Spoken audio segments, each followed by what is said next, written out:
Meno by Plato, translated by Benjamin Jowett. Introduction. This dialogue begins abruptly with a question of Meno, who asks whether virtue can be taught. Socrates replies that he does not as yet know what virtue is, and has never known any one who did. Then he cannot have met Gorgias when he was at Athens. Yes, Socrates had met him, but he has a bad memory, and has forgotten what Gorgias said. Will Meno tell him his own notion, which is probably not very different from that of Gorgias? Oh yes, nothing easier. There is the virtue of a man, of a woman, of an old man, and of a child. There is a virtue of every age and state of life, all of which may be easily described. Socrates reminds Meno that this is only an enumeration of the virtues, and not a definition of the notion which is common to them all. In a second attempt, Meno defines virtue to be the power of command. But to this, again, exceptions are taken. For there must be a virtue of those who obey, as well as of those who command. And the power of command must be justly or not unjustly exercised. Meno is very ready to admit that justice is virtue. Would you say virtue or a virtue? For there are other virtues, such as courage, temperance, and the like.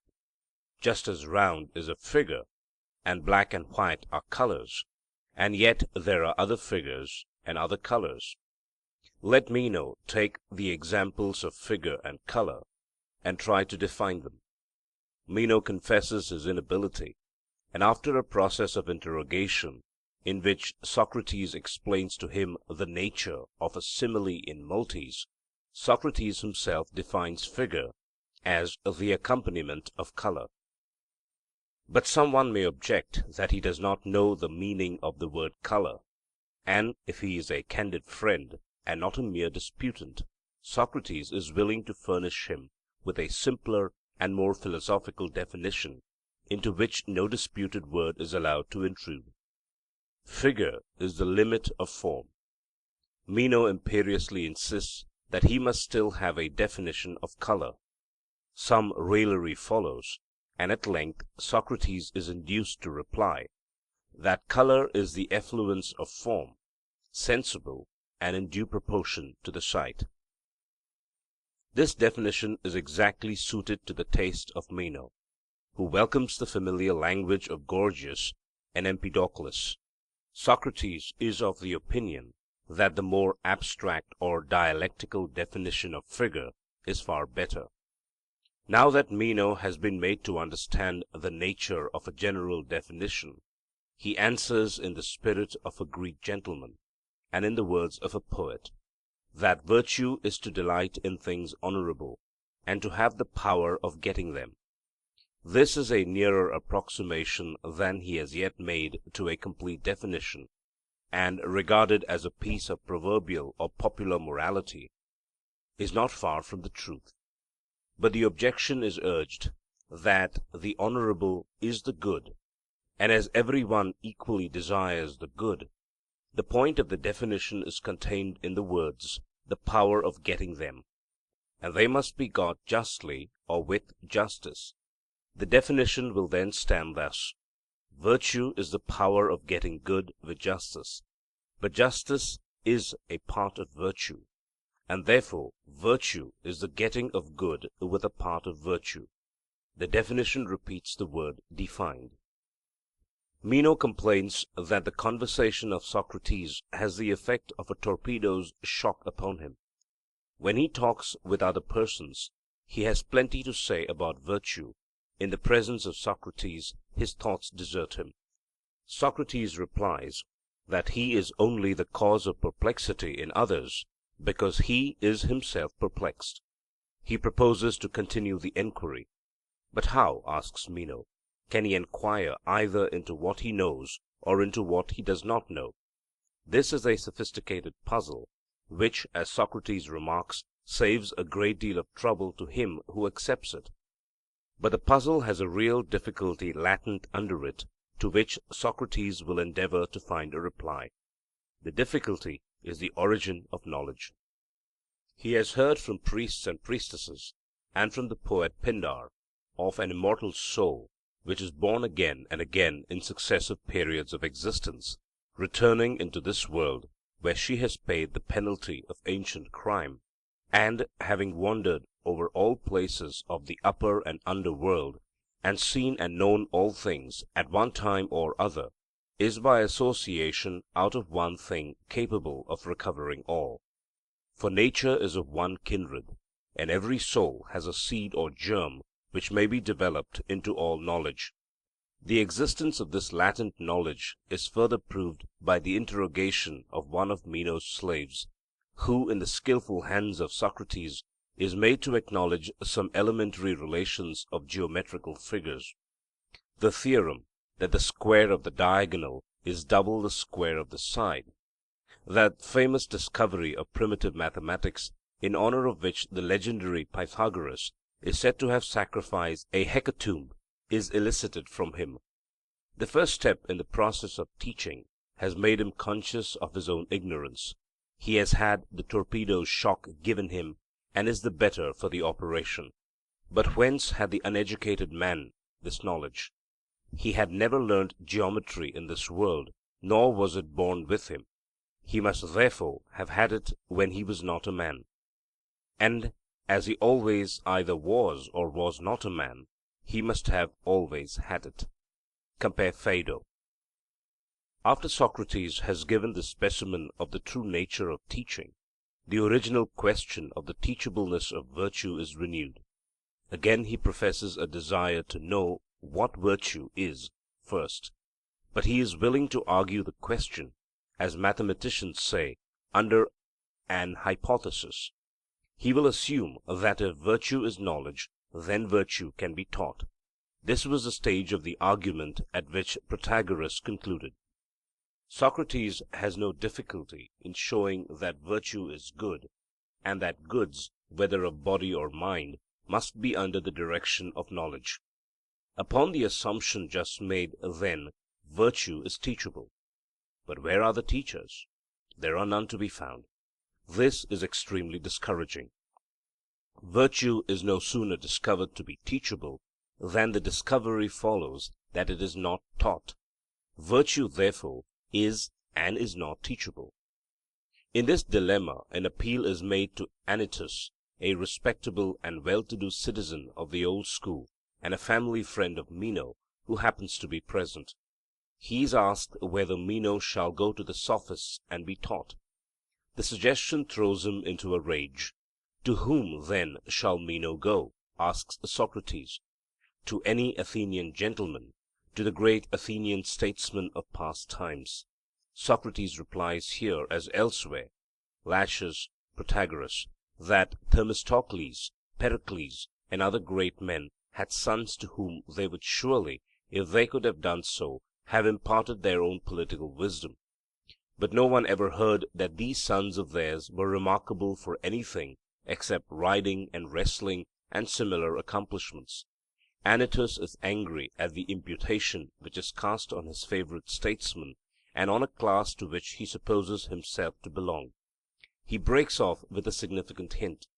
The mention of another opportunity of talking with him, and the suggestion that Meno may do the Athenian people a service by pacifying him, are evident allusions to the trial of Socrates. Socrates returns to the consideration of the question whether virtue is teachable, which was denied on the ground that there are no teachers of it. For the Sophists are bad teachers, and the rest of the world do not profess to teach. But there is another point which we fail to observe, and in which Gorgias has never instructed Meno, nor Prodicus Socrates. This is the nature of right opinion. For virtue may be under the guidance of right opinion as well as of knowledge, and right opinion is for practical purposes as good as knowledge, but is incapable of being taught, and is also liable, like the images of Daedalus, to walk off because not bound by the tie of the cause. This is the sort of instinct which is possessed by statesmen who are not wise or knowing persons, but only inspired or divine. The higher virtue, which is identical with knowledge, is an ideal only. If the statesman had this knowledge, and could teach what he knew, he would be like Tiresias in the world below. He alone has wisdom, but the rest flit like shadows. This dialogue is an attempt to answer the question, can virtue be taught? No one would either ask or answer such a question in modern times. But in the age of Socrates, it was only by an effort that the mind could rise to a general notion of virtue as distinct from the particular virtues of courage, liberality, and the like. And when a hazy conception of this ideal was attained, it was only by a further effort that the question of the teachableness of virtue could be resolved. The answer which is given by Plato is paradoxical enough, and seems rather intended to stimulate than to satisfy enquiry. Virtue is knowledge, and therefore virtue can be taught. But virtue is not taught, and therefore in this higher and ideal sense there is no virtue and no knowledge.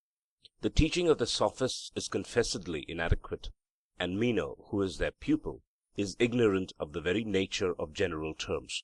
He can only produce out of their armory the sophism that you can neither enquire into what you know, nor into what you do not know, to which Socrates replies by his theory of reminiscence. To the doctrine that virtue is knowledge, Plato has been constantly tending in the previous dialogues. But the new truth is no sooner found than it vanishes away. If there is knowledge, there must be teachers. And where are the teachers? There is no knowledge in the higher sense of systematic, connected, reasoned knowledge, such as may one day be attained, and such as Plato himself seems to see in some far-off vision of a single science. And there are no teachers in the higher sense of the word, that is to say, no real teachers who will arouse the spirit of enquiry in their pupils, and not merely instruct them in rhetoric or impart to them ready-made information for a fee of 1 or of 50 drachms. Plato is desirous of deepening the notion of education, and therefore he asserts the paradox that there are no educators. This paradox, though different in form, is not really different from the remark which is often made in modern times by those who would depreciate either the methods of education commonly employed or the standard attained, that there is no true education among us. There remains still a possibility which must not be overlooked. Even if there be no true knowledge, as is proved by the wretched state of education, there may be right opinion, which is a sort of guessing or divination resting on no knowledge of causes, and incommunicable to others. This is the gift which our statesmen have, as is proved by the circumstance that they are unable to impart their knowledge to their sons. Those who are possessed of it cannot be said to be men of science or philosophers, but they are inspired and divine. There may be some trace of irony in this curious passage, which forms the concluding portion of the dialogue. But Plato certainly does not mean to intimate that the supernatural or divine is the true basis of human life. To him knowledge, if only attainable in this world, is of all things the most divine. Yet, like other philosophers, he is willing to admit that probability is the guide of life, Butler's analogy, and he is at the same time desirous of contrasting the wisdom which governs the world with a higher wisdom. There are many instincts, judgments, and anticipations of the human mind which cannot be reduced to rule, and of which the grounds cannot always be given in words. A person may have some skill or latent experience which he is able to use himself, and is yet unable to teach others, because he has no principles, and is incapable of collecting or arranging his ideas. He has practice, but not theory; art, but not science. This is a true fact of psychology, which is recognized by Plato in this passage. But he is far from saying, as some have imagined, that inspiration or divine grace is to be regarded as higher than knowledge. He would not have preferred the poet or man of action to the philosopher, or the virtue of custom to the virtue based upon ideas. Also here, as in the Ion and Phaedrus, Plato appears to acknowledge an unreasoning element in the higher nature of man. The philosopher only has knowledge, and yet the statesman and the poet are inspired. There may be a sort of irony in regarding in this way the gifts of genius, but there is no reason to suppose that he is deriding them any more than he is deriding the phenomena of love or of enthusiasm in the Symposium, or of oracles in the Apology, or of divine intimations, when he is speaking of the daemonium of Socrates. He recognizes the lower form of right opinion as well as the higher one of science, in the spirit of one who desires to include in his philosophy every aspect of human life, just as he recognizes the existence of popular opinion as a fact, and the sophists as the expression of it. This dialogue contains the first intimation of the doctrine of reminiscence and of the immortality of the soul. The proof is very slight, even slighter than in the Phaedo and Republic. Because men had abstract ideas in a previous state, they must have always had them, and their souls therefore must have always existed. For they must always have been either men or not men. The fallacy of the latter words is transparent, and Socrates himself appears to be conscious of their weakness, for he adds immediately afterwards, I have said some things of which I am not altogether confident. Compare Phaedo. It may be observed, however, that the fanciful notion of pre-existence is combined with a true but partial view of the origin and unity of knowledge, and of the association of ideas.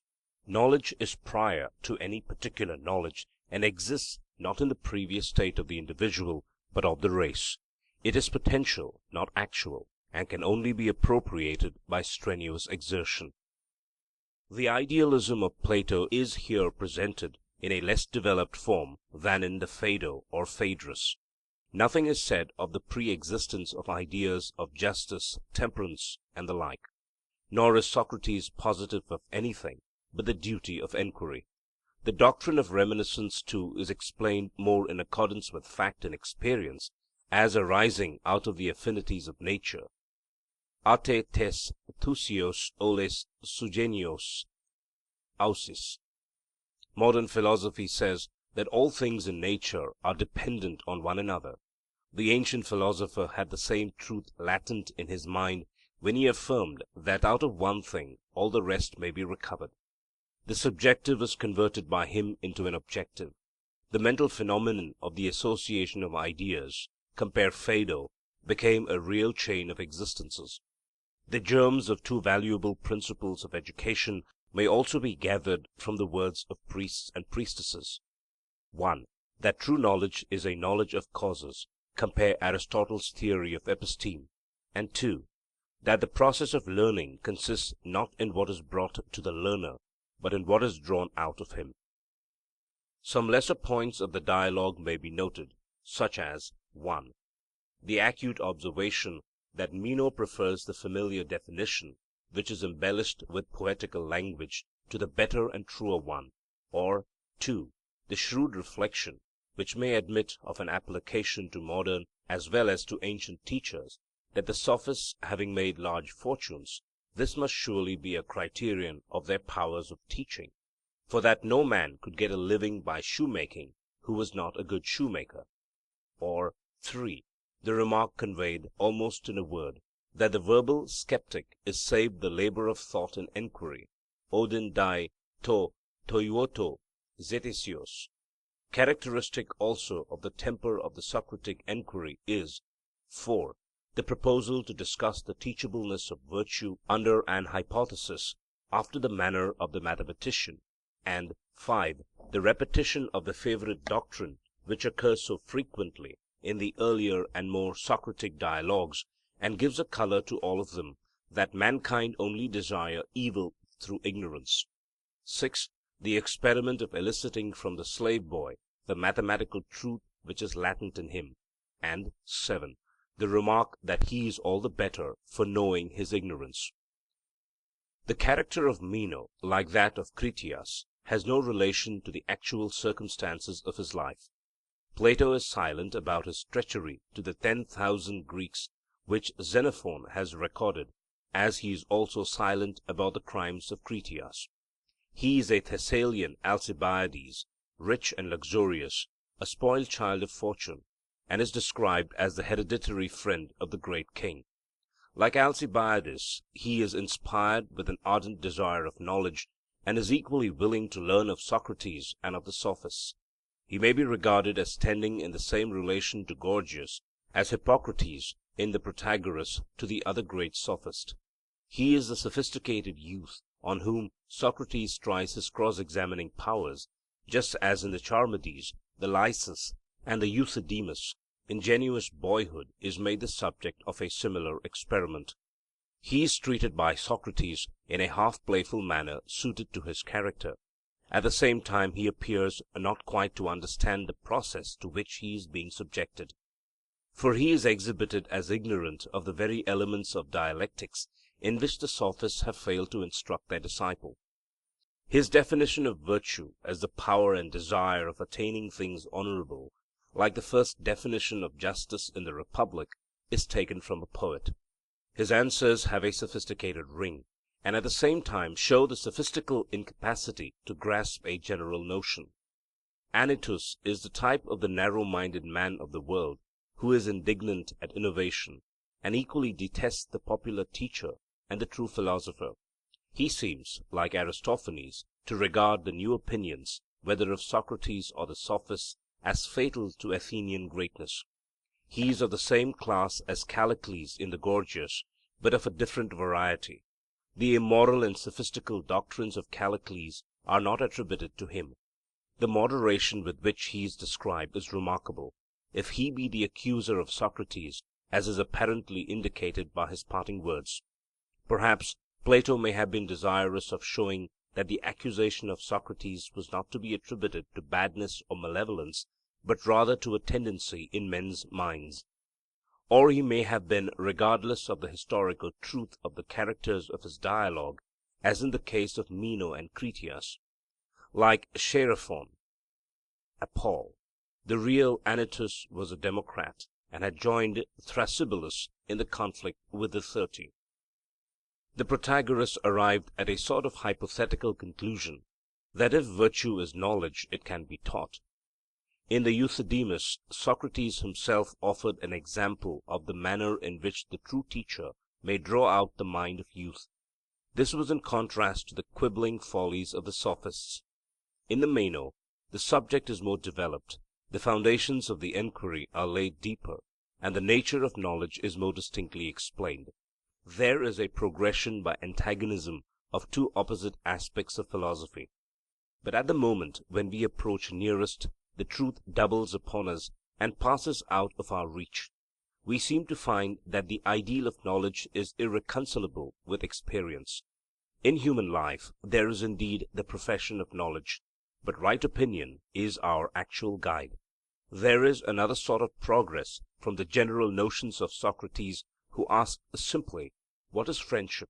What is temperance? What is courage? As in the Lysis, Charmides, Laches, to the transcendentalism of Plato, who, in the second stage of his philosophy, sought to find the nature of knowledge in a prior and future state of existence. The difficulty in framing general notions, which has appeared in this and in all the previous dialogues, recurs in the Gorgias and the Theaetetus, as well as in the Republic. In the Gorgias too the statesmen reappear, but in stronger opposition to the philosopher. They are no longer allowed to be a divine insight, but though acknowledged to have been clever men and good speakers, are denounced as blind leaders of the blind. The doctrine of the immortality of the soul is also carried further, being made the foundation not only of a theory of knowledge, but of a doctrine of rewards and punishments.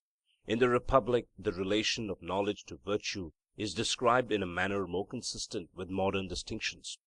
The existence of the virtues without the possession of knowledge in the higher or philosophical sense is admitted to be possible.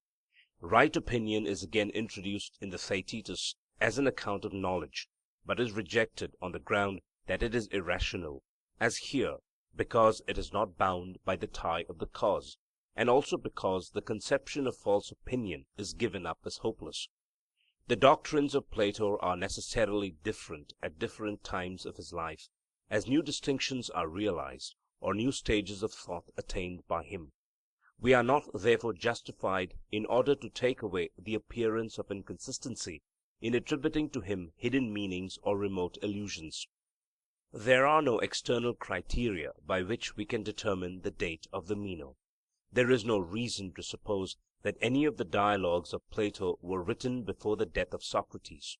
The Meno, which appears to be one of the earliest of them, is proved to have been of a later date by the allusion of Anytus. We cannot argue that Plato was more likely to have written, as he has done, of Meno before than after his miserable death, for we have already seen, in the examples of Charmides and Critias, that the characters in Plato are very far from resembling the same characters in history. The repulsive picture which is given of him in the Anabasis of Xenophon, where he also appears as a friend of Aristippus, and a fair youth having lovers, has no other trait of likeness to the Meno of Plato. The place of the Meno in the series is doubtfully indicated by internal evidence. The main character of the dialogue is Socrates, but to the general definitions of Socrates is added the Platonic doctrine of reminiscence. The problems of virtue and knowledge have been discussed in the Lysis, Laches, Charmides, and Protagoras. The puzzle about knowing and learning has already appeared in the Euthydemus. The doctrines of immortality and pre-existence are carried further in the Phaedrus and Phaedo. The distinction between opinion and knowledge is more fully developed in Theaetetus. The lessons of Prodicus, whom he facetiously calls his master, are still running in the mind of Socrates. Unlike the later Platonic dialogues, the Meno arrives at no conclusions. Hence we are led to place the dialogue at some point of time later than the Protagoras and earlier than the Phaedrus and Gorgias. The place which is assigned to it in this work is due mainly to the desire to bring together in a single volume all the dialogues which contain allusions to the trial and death of Socrates. End of Introduction. Read for you by Chiquito Crasto, Birmingham, Alabama.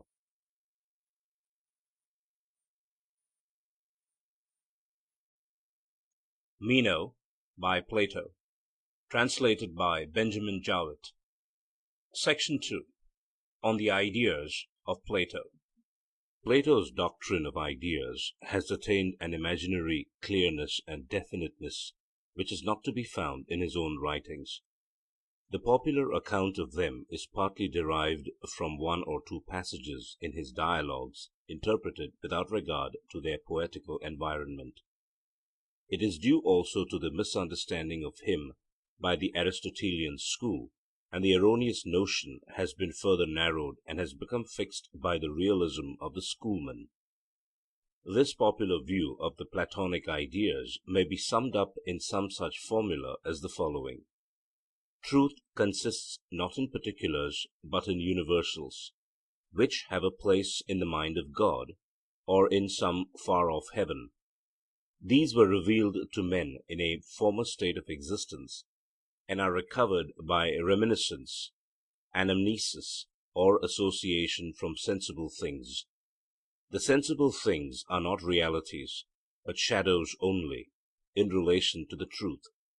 These unmeaning propositions are hardly suspected to be a caricature of a great theory of knowledge, which Plato in various ways and under many figures of speech is seeking to unfold.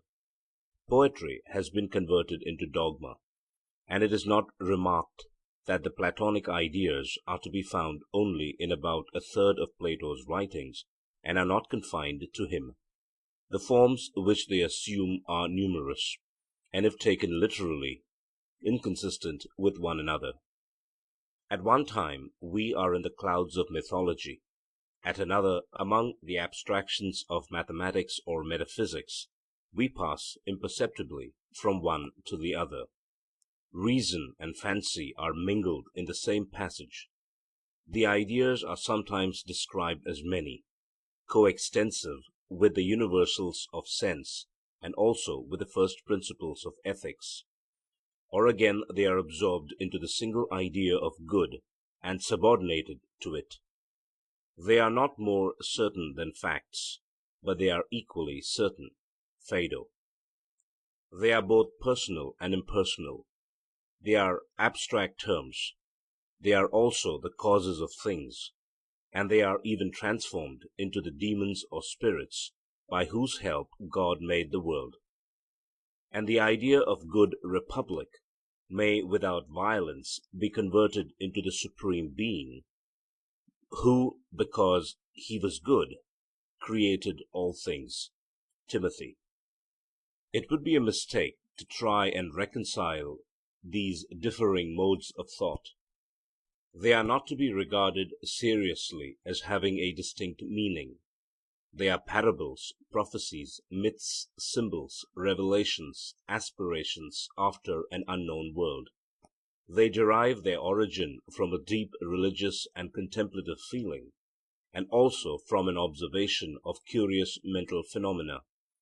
They gather up the elements of the previous philosophies, which they put together in a new form.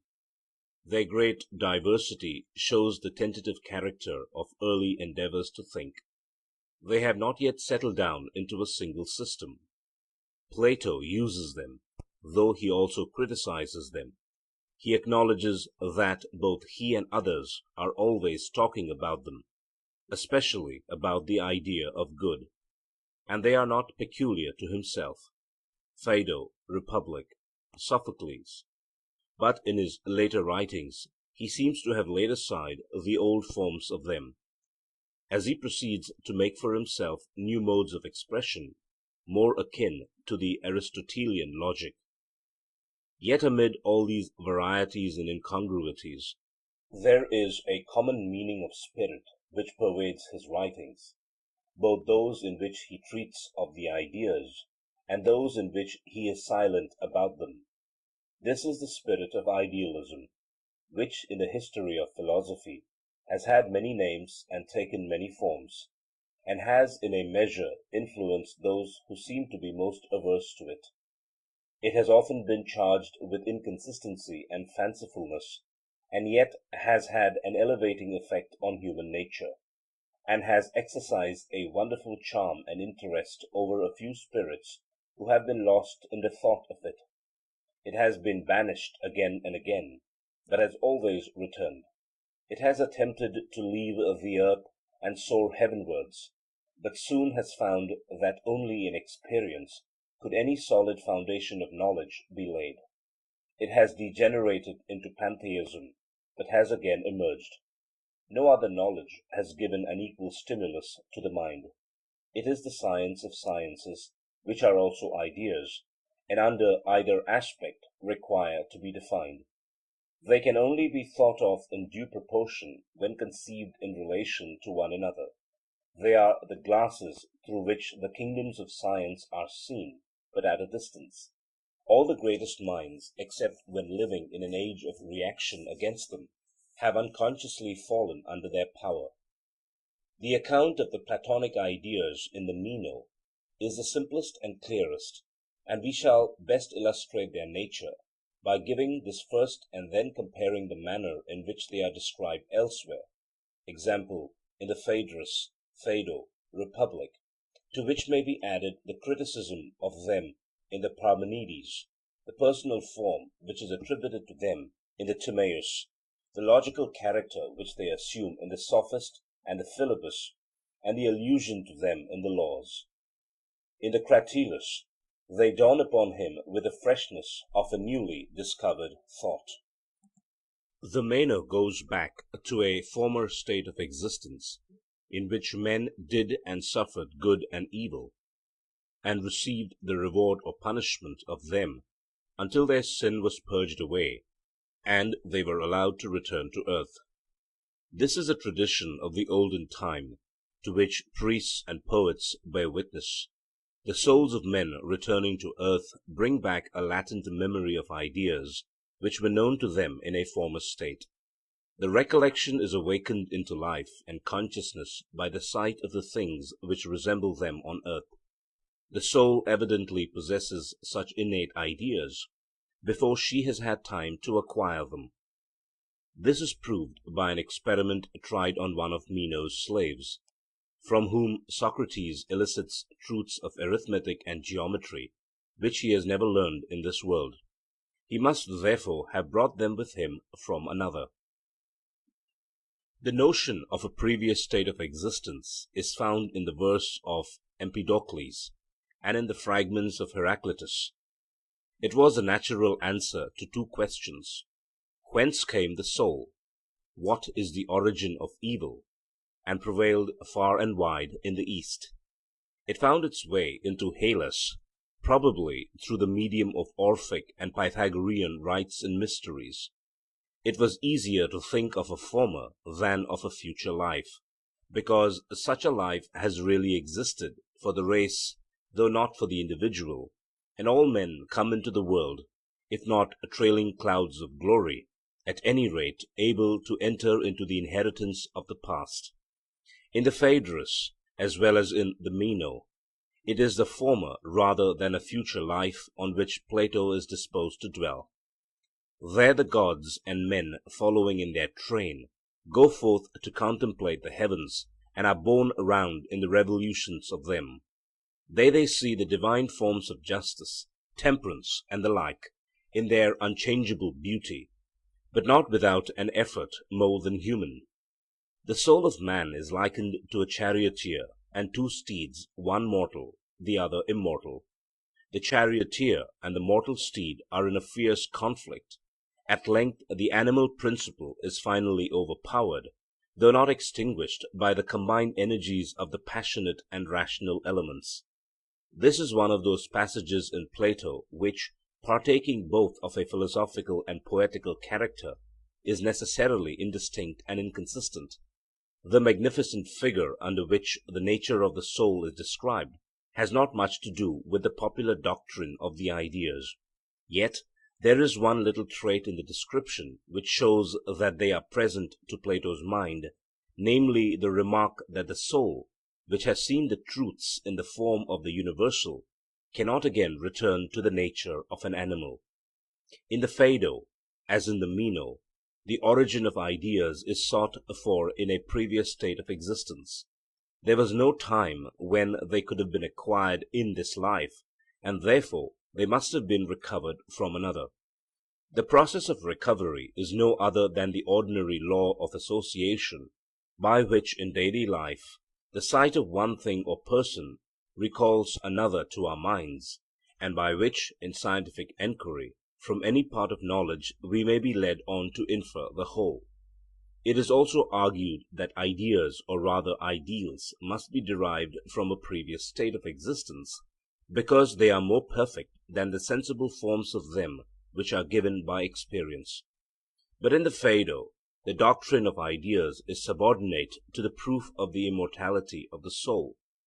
If the soul existed in a previous state, then it will exist in a future state, for a law of alternation pervades all things. And if the ideas exist, then the soul exists; if not, not. It is to be observed, both in the Meno and the Phaedo, that Socrates expresses himself with diffidence. He speaks in the Phaedo of the words with which he has comforted himself and his friends, and will not be too confident that the description which he has given of the soul and her mansions is exactly true. But he ventures to think that something of the kind is true, and in the Meno, after dwelling upon the immortality of the soul, he adds, of some things which I have said I am not altogether confident. Compare Apology, Gorgias. From this class of uncertainties he exempts the difference between truth and appearance, of which he is absolutely convinced. In the Republic the ideas are spoken of in two ways, which though not contradictory are different. In the 10th book they are represented as the genera, or general ideas under which individuals having a common name are contained.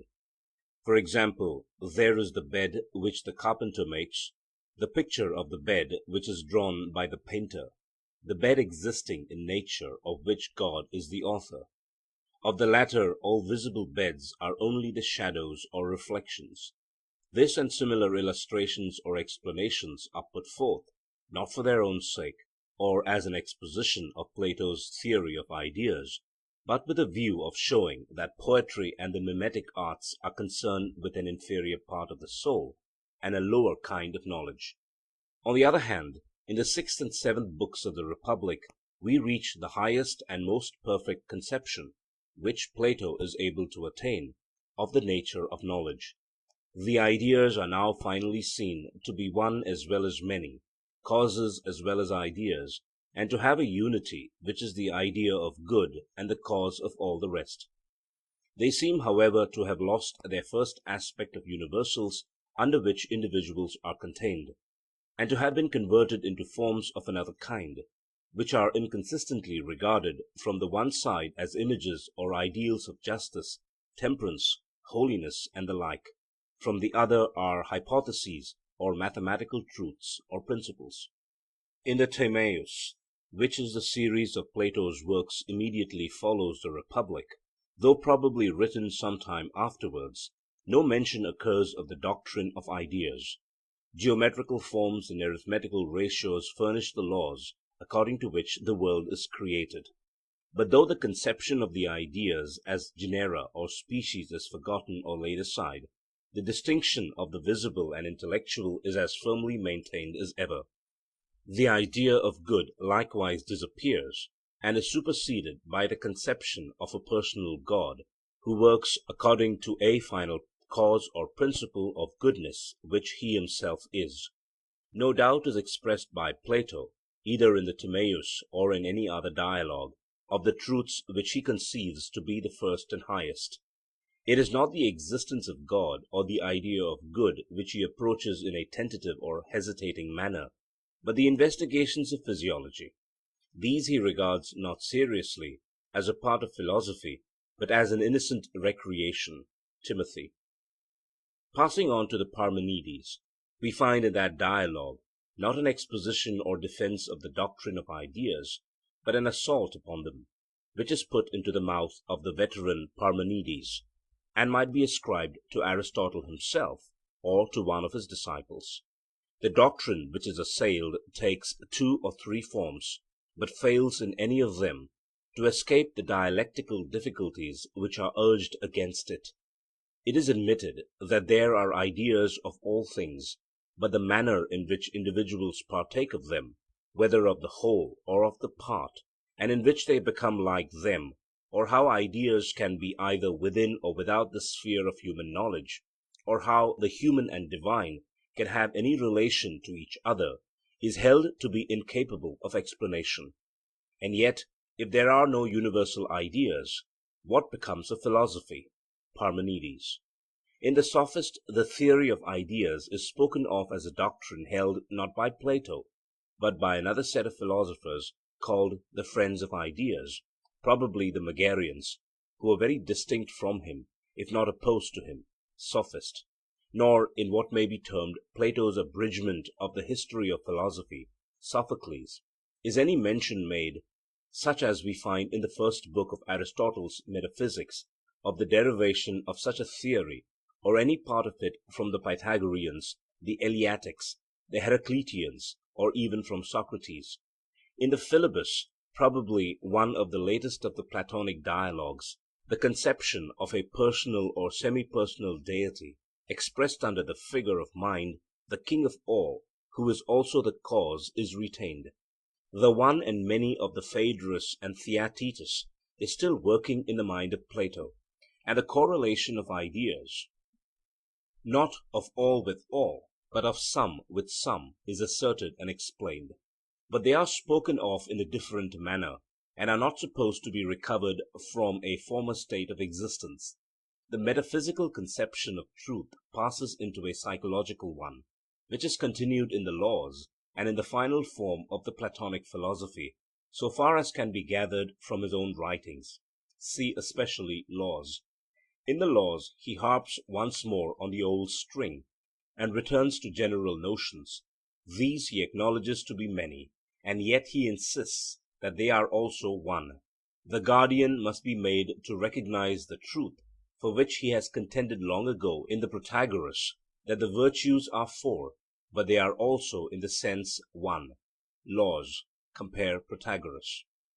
So various, and if regarded on the surface only, inconsistent, are the statements of Plato respecting the doctrine of ideas. If we attempt to harmonize or to combine them, we should make out of them not a system, but the caricature of a system. They are the ever varying expression of Plato's idealism. The terms used in them are in their substance and general meaning the same, although they seem to be different.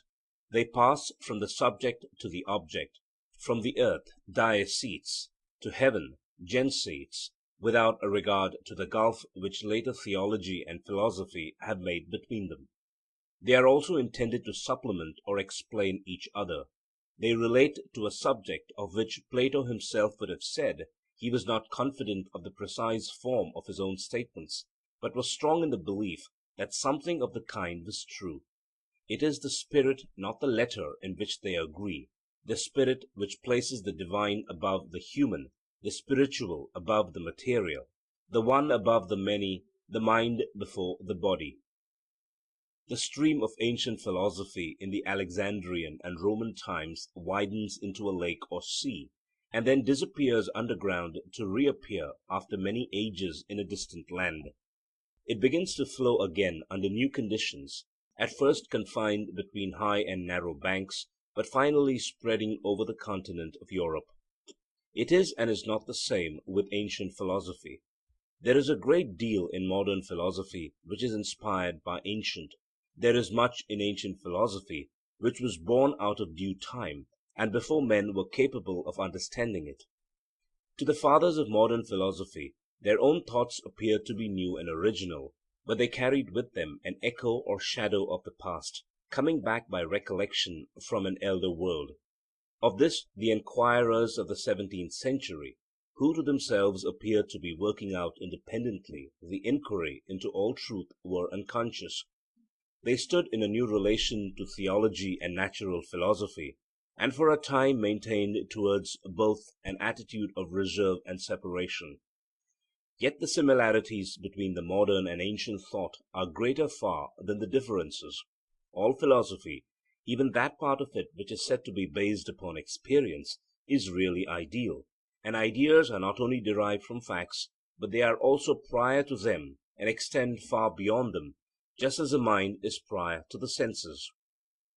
Early Greek speculation culminates in the ideas of Plato, or rather in the single idea of good. His followers, and perhaps he himself, having arrived at this elevation, instead of going forwards, went backwards from philosophy to psychology, from ideas to numbers. But what we perceive to be the real meaning of them, an explanation of the nature and origin of knowledge, will always continue to be one of the first problems of philosophy. Plato also left behind him a most potent instrument, the forms of logic, arms ready for use, but not yet taken out of their armory. They were the late birth of the early Greek philosophy, and were the only part of it which has had an uninterrupted hold on the mind of Europe. Philosophies come and go, but the detection of fallacies, the framing of definitions, the invention of methods still continue to be the main elements of the reasoning process. Modern philosophy, like ancient, begins with very simple conceptions.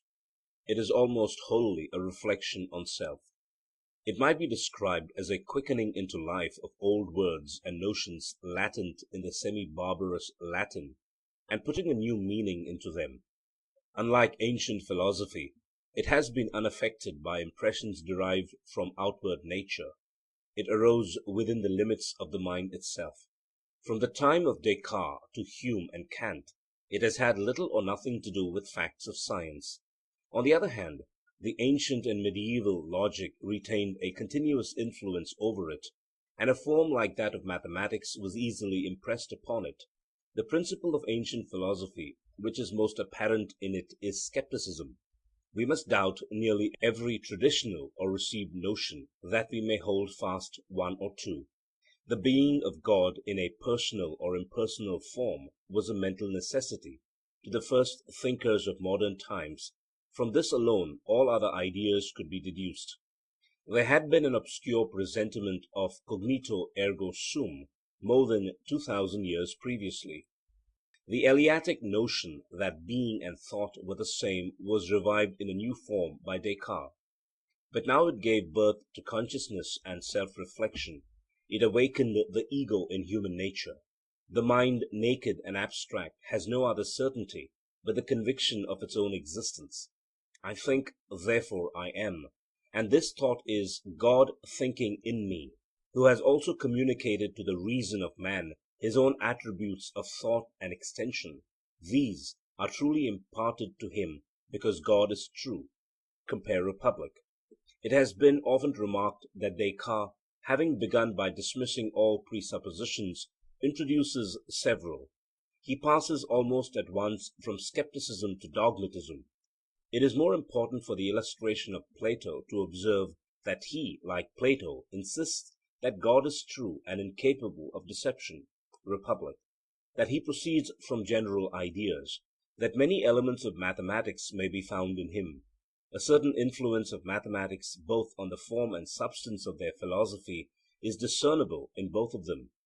After making the greatest opposition between thought and extension, Descartes, like Plato, supposes them to be reunited for a time, not in their own nature, but by a special divine act (compare Phaedrus); and he also supposes all parts of the human modern philosophy as having begun, like the pre-Socratics, with a few general notions. Descartes first falls absolutely under their influence, and then quickly discards them. At the same time he is less able to observe facts, because they are too much magnified by the glasses through which they are seen. The common logic says, the greater the extension, the less the comprehension. And we may put the same thought in another way, and say of abstract or general ideas, that the greater the abstraction of them, the less they are capable of being applied to particular and concrete natures. Not very different from Descartes in his relation to ancient philosophy is his successor Spinoza, who lived in the following generation. The system of Spinoza is less personal and also less dualistic than that of Descartes. In this respect the difference between them is like that between Xenophanes and Parmenides. The teaching of Spinoza might be described generally as the Jewish religion reduced to an abstraction and taking the form of the Eleatic philosophy. Like Parmenides, he is overpowered and intoxicated with the idea of being or God. The greatness of both philosophies consists in the immensity of a thought which includes all other thoughts. Their weakness is the necessary separation of this thought from actual existence and from practical life. In neither of them is there any clear opposition between the inward and outward world. The substance of Spinoza has two attributes which alone are cognizable by man, thought and extension. These are in extreme opposition to one another, and also in inseparable identity. They may be regarded as the two aspects or expressions under which God or substance is unfolded to man. Here a step is made beyond the limits of the Eleatic philosophy. The famous theorem of Spinoza, omnis determinatio et negatio, is already contained in the negation is relation of Plato's Sophist. The grand description of the philosopher in Republic 6 as a spectator of all time and all existence may be paralleled with another famous expression of Spinoza, contemplatio rerum sub specie eternitatis. According to Spinoza, finite objects are unreal, for they are conditioned by what is alien to them and by one another. Human beings are included in the number of them. Hence there is no reality in human action, and no place for right and wrong. Individuality is accident. The boasted freedom of the will is only a consciousness of necessity. Truth, he says, is the direction of the reason towards the infinite, in which all things repose. And herein lies the secret of man's well-being, in the exaltation of the reason or intellect, in the denial of the voluntariness of evil (Timaeus, Laws). Spinoza approaches nearer to Plato than in his conception of an infinite substance. As Socrates said that virtue is knowledge, so Spinoza would have maintained that knowledge alone is good, and what contributes to knowledge useful. Both are equally far from any real experience or observation of nature. And the same difficulty is found in both when we seek to apply their ideas to life and practice. There is a gulf fixed between the infinite substance and finite objects or individuals of Spinoza, just as there is between the ideas of Plato and the world of sense. Removed from Spinoza by less than a generation is the philosopher Leibniz, who after deepening and intensifying the opposition between mind and matter, reunites them by his preconcerted harmony. Compare again Phaedrus. To him all the particles of matter are living beings which reflect on one another, and in the least of them the whole is contained. Here we catch a reminiscence both of the homeomere, or similar particles of Anaxagoras, and of the world animal of the Timaeus. In Bacon and Locke we have another development, in which the mind of man is supposed to receive knowledge by a new method, and to work by observation and experience. But we may remark that it is the idea of experience, rather than experience itself, with which the mind is filled. It is a symbol of knowledge rather than the reality which is vouchsafed to us. The organon of Bacon is not much nearer to actual facts than the organon of Aristotle, or the Platonic idea of good. Many of the old rags and ribbons which defaced the garment of philosophy have been stripped off, but some of them still adhere. A crude conception of the ideas of Plato survives in the forms of Bacon, and on the other hand there are many passages of Plato in which the importance of the investigation of facts is as much insisted upon as by Bacon. Both are almost equally superior to the illusions of language, and are constantly crying out against them as against other idols. Locke cannot be truly regarded as the author of sensationalism any more than of idealism. His system is based upon experience, but with him experience includes reflection as well as sense. His analysis and construction of ideas has no foundation in fact, it is only the dialectic of the mind talking to herself. The philosophy of Berkeley is but the transposition of two words. For objects of sense he would substitute sensations. He imagines himself to have changed the relation of the human mind towards God and nature. They remain the same as before, though he has drawn the imaginary line by which they are divided at a different point. He has annihilated the outward world, but it instantly reappears, governed by the same laws and described under the same names. A like remark applies to David Hume, of whose philosophy the central principle is the denial of the relation of cause and effect. He would deprive men of a familiar term which they can ill afford to lose. But he seems not to have observed that this alteration is merely verbal, and does not in any degree affect the nature of things. Still less did he remark that he was arguing from the necessary imperfection of language against most certain facts. And here again we may find a parallel with the ancients. He goes beyond facts in the skepticism, as they did in their idealism. Like the ancient sophists, he relegates the more important principles of ethics to custom and probability. But crude and unmeaning as this philosophy is, it exercised a great influence on his successors, not unlike that which Locke exercised upon Berkeley, and Berkeley upon Hume himself. All three were both skeptical and ideal in almost equal degrees. Neither they nor did their predecessors had any true conception of language or of the history of philosophy. Hume's paradox has been forgotten by the world, and did not any more than the skepticism of the ancients require to be seriously refuted. Like some other philosophical paradoxes, it would have been better left to die out.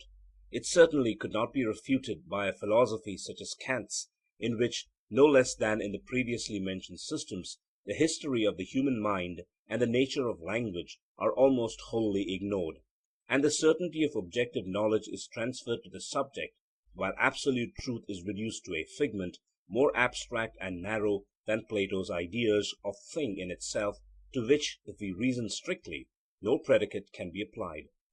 The question which Plato has raised respecting the origin and nature of ideas belongs to the infancy of philosophy. In modern times it would no longer be asked. Their origin is only their history. So far as we know it, there can be no other.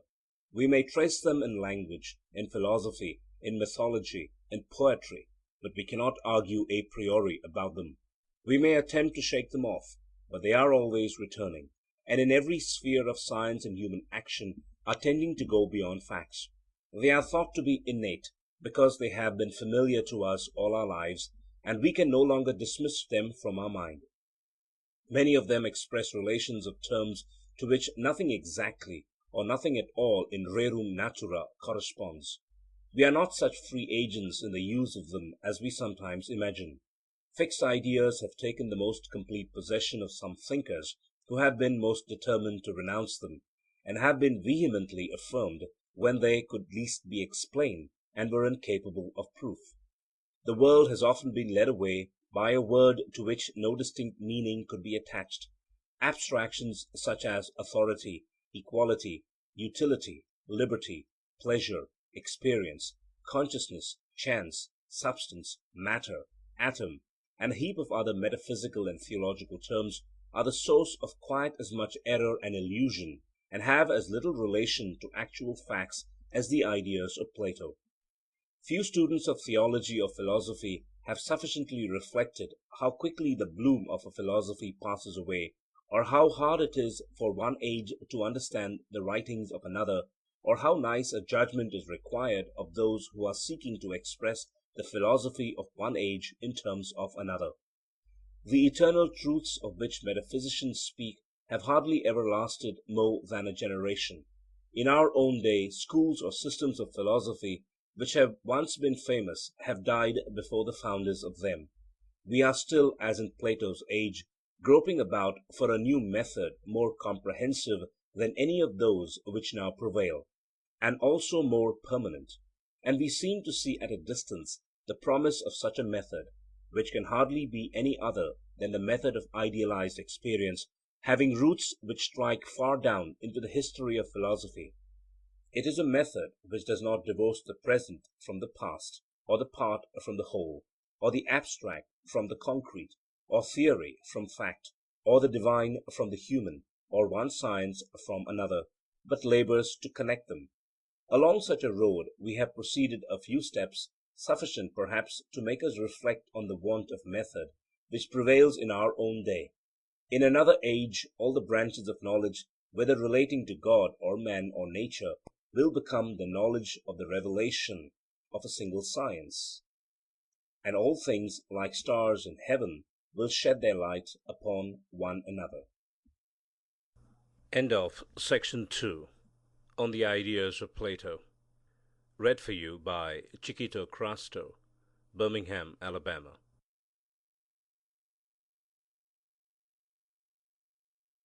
Part 1 of the Dialogues of Meno. Meno. Persons of the Dialogue. Meno, Socrates, a slave of Meno, boy. Anytus. Meno. Can you tell me, Socrates, whether virtue is acquired by teaching or by practice, or if neither by teaching nor by practice, then whether it comes to man by nature, or in what other way? Socrates. O Meno, there was a time when the Thessalians were famous among the other Hellenes only for their riches and their riding. But now, if I am not mistaken, they are equally famous for their wisdom, especially at Larissa, which is the native city of your friend Aristippus. And this is Gorgias's doing, for when he came there, the flower of the Aleuadae, among them your admirer Aristippus and the other chiefs of the Thessalians, fell in love with his wisdom. And he has taught you the habit of answering questions in a grand and bold style, which becomes those who know, and is the style in which he himself answers all comers, and any Hellene who likes may ask him anything. How different is our lot, my dear Meno! Here at Athens there is a dearth of the commodity, and all wisdom seems to have emigrated from us to you. I am certain that if you were to ask any Athenian whether virtue was natural or acquired, he would laugh in your face and say, Stranger, you have far too good an opinion of me, if you think that I can answer your question. For I literally do not know what virtue is, and much less whether it is acquired by teaching or not. And I myself, Meno, living as I do in this region of poverty, as am poor as the rest of the world, and I confess with shame that I know literally nothing about virtue. And when I do not know the quid of anything, how can I know the quale? How, if I knew nothing at all of Meno, could I tell if he was fair, or the opposite of fair, rich and noble, or the reverse of rich and noble? Do you think that I could? Meno: No, indeed. But are you in earnest, Socrates, in saying that you do not know what virtue is? And am I to carry back this report of you to Thessaly? Socrates: Not only that, my dear boy, but you may say further that I have never known of any one else who did, in my judgment. Meno: Then you have never met Gorgias when he was at Athens? Socrates: Yes, I have. Meno: And did you not think that he knew? Socrates: I have not a good memory, Meno, and therefore I cannot tell what I thought of him at the time.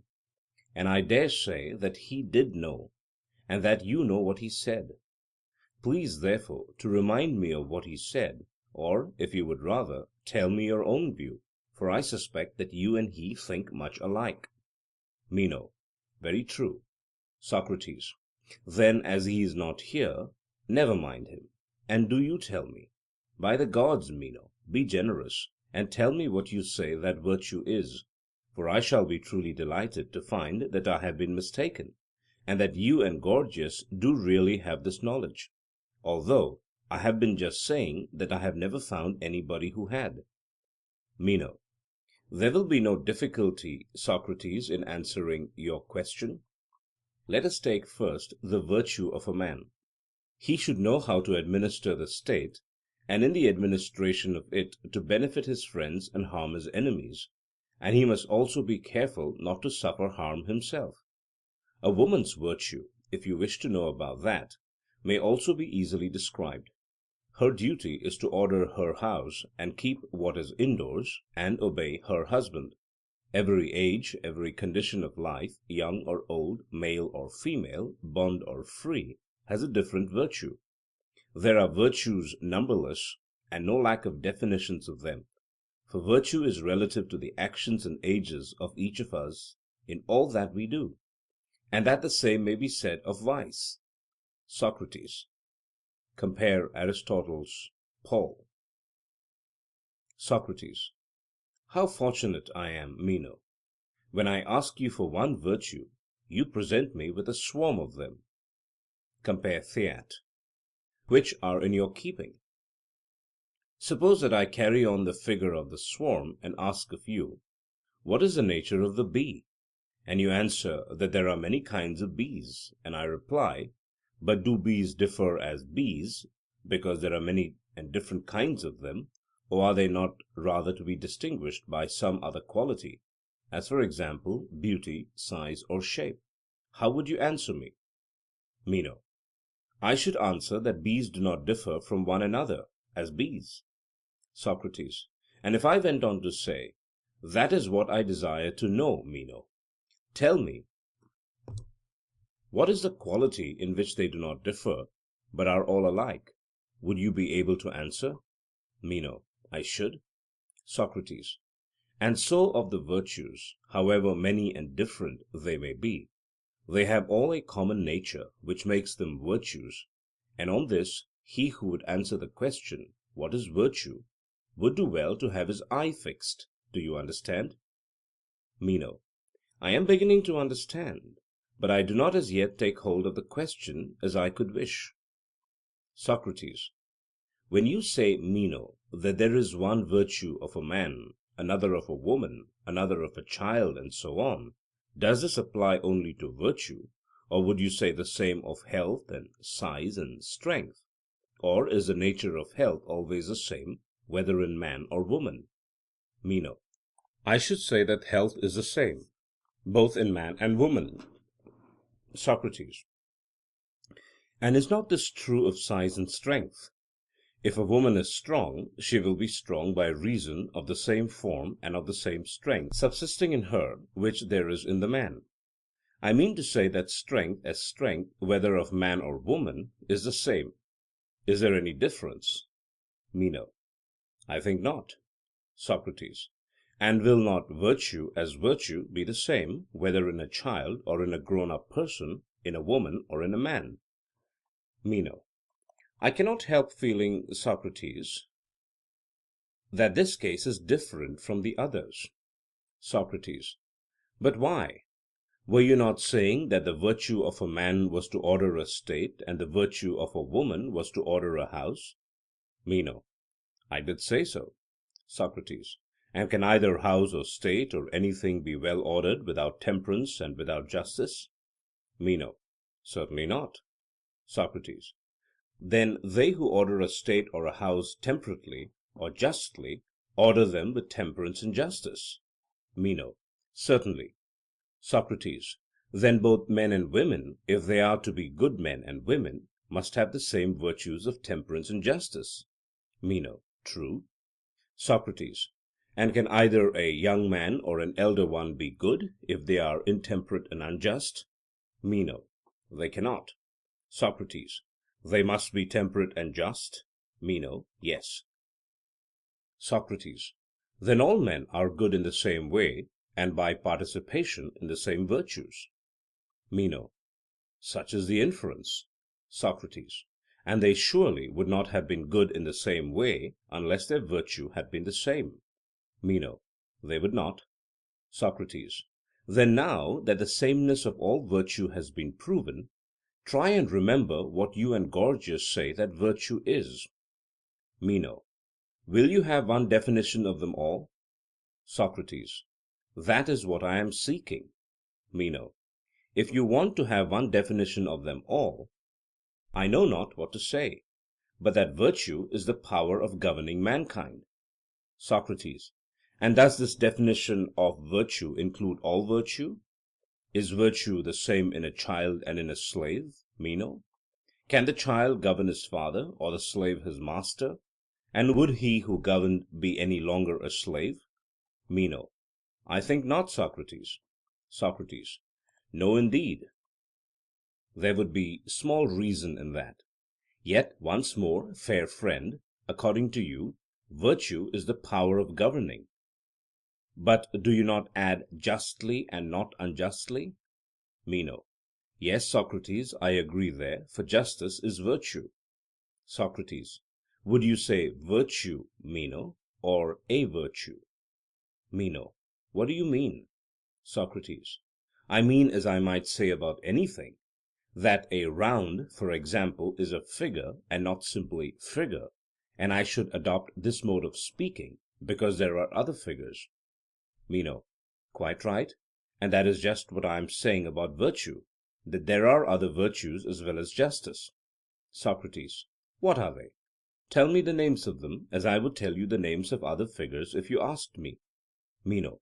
Courage and temperance and wisdom and magnanimity are virtues, and there are many others. Socrates. Yes, Meno, and again we are in the same case. In searching after one virtue we have found many, though not in the same way as before. But we have been unable to find the common virtue which runs through them all. Meno. Why, Socrates, even now I am not able to follow you in the attempt to get at one common notion of virtue as of other things. Socrates. No wonder. But I will try to get nearer if I can. For you know that all things have a common notion. Suppose now that some one asked you the question which I asked before. Meno, he would say, what is figure? And if you answered roundness, he would reply to you in my way of speaking by asking whether you would say that roundness is figure or a figure, and you would answer a figure. Meno. Certainly. Socrates. And for this reason, that there are other figures? Meno. Yes. Socrates. And if he proceeded to ask what other figures are there, you would have told him? Meno. I should. Socrates. And if he similarly asked what color is, and you answered whiteness, and the questioner rejoined, would you say that whiteness is color or a color? You would reply a color, because there are other colors as well. Meno. I should. Socrates. And if he had said, tell me what they are, you would have told him of other colors which are colors just as much as whiteness? Meno. Yes. Socrates. And suppose that he were to pursue the matter in my way, he would say, ever and anon we are landed in particulars, but this is not what I want. Tell me then, since you call them by a common name, and say that they are all figures even when opposed to one another, what is that common nature which you designate as figure, which contains straight as well as round, and is no more one than the other? That would be your mode of speaking? Meno: Yes. Socrates: And in speaking thus, you do not mean to say that round is round any more than straight, or the straight any more straight than round? Meno: Certainly not. Socrates: You only assert that the round figure is not more a figure than the straight, or the straight than the round. Meno: Very true. Socrates: To what then do we give the name of figure? Try and answer.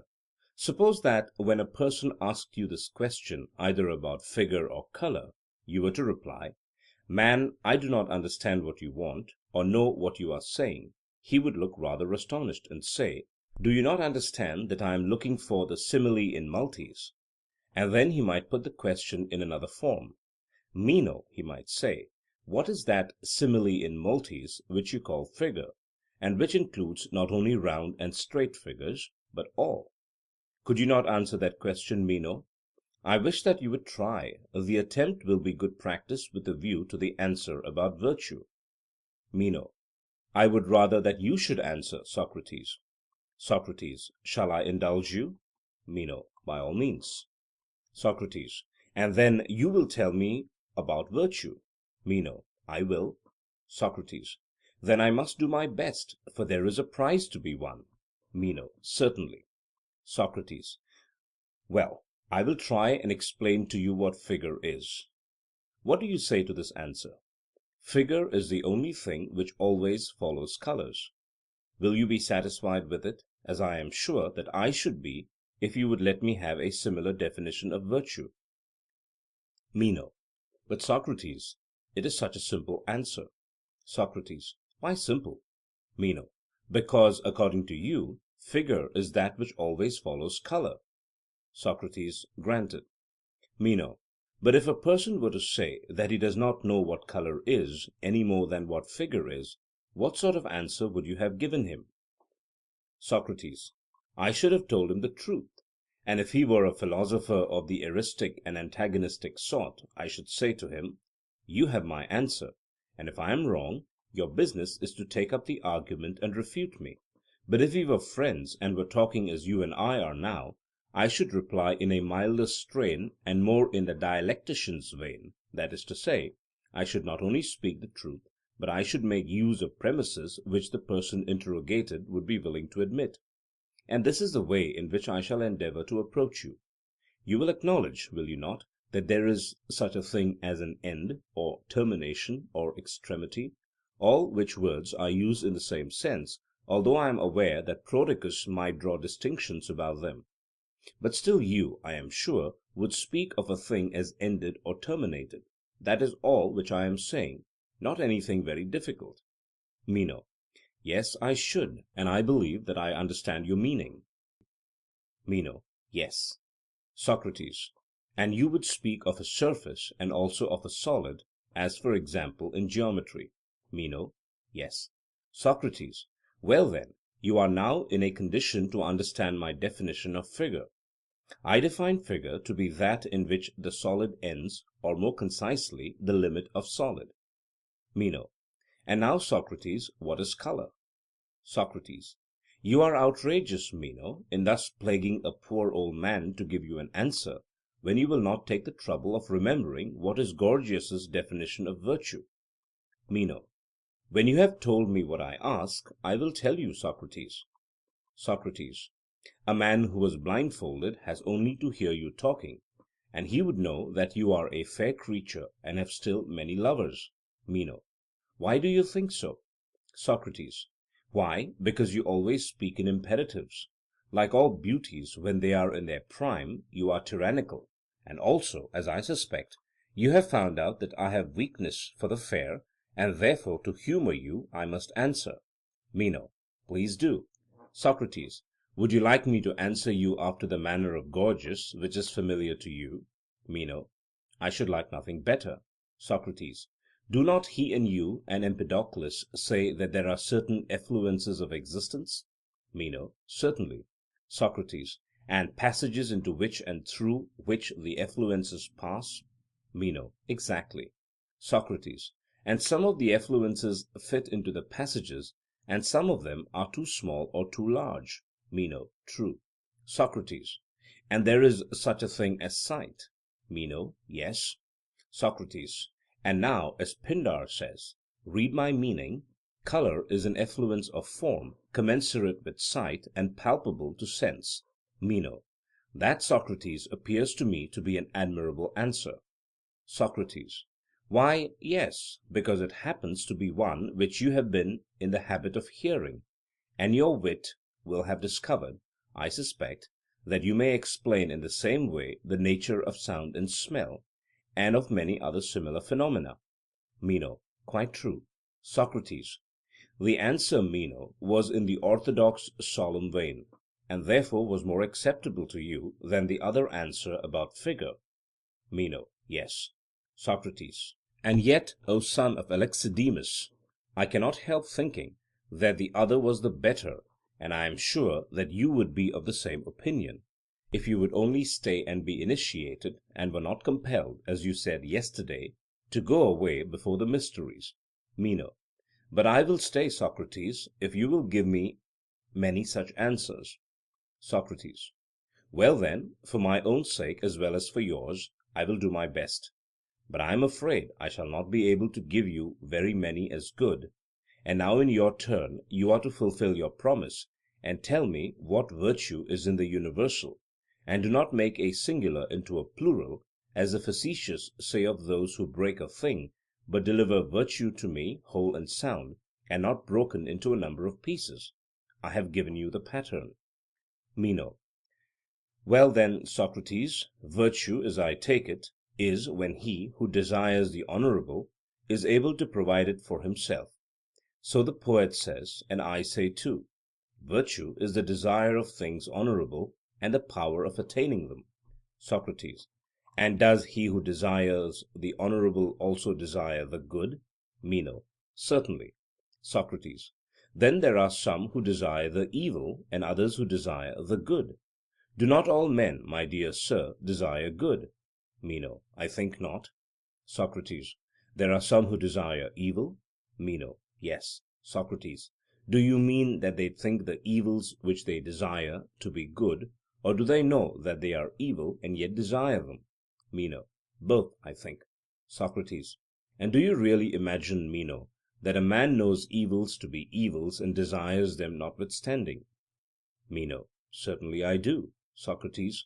And desire is of possession? Meno. Yes, of possession. Socrates. And does he think that the evils will do good to him who possesses them, or does he know that they will do him harm? Meno. There are some who think that the evils will do them good, and others who know that they will do them harm. Socrates. And in your opinion, do those who think that they will do them good know that they are evils? Meno. Certainly not. Socrates. Is it not obvious that those who are ignorant of their nature do not desire them, but they desire what they suppose to be goods, although they are really evils, and if they are mistaken and suppose the evils to be goods, they really desire goods? Meno. Yes, in that case. Socrates. Well, and do those who, as you say, desire evils, and think that evils are hurtful to the possessor of them, know that they will be hurt by them? Meno. They must know it. Socrates. And must they not suppose that those who are hurt are miserable in proportion to the hurt which is inflicted upon them? Meno. How can it be otherwise? Socrates.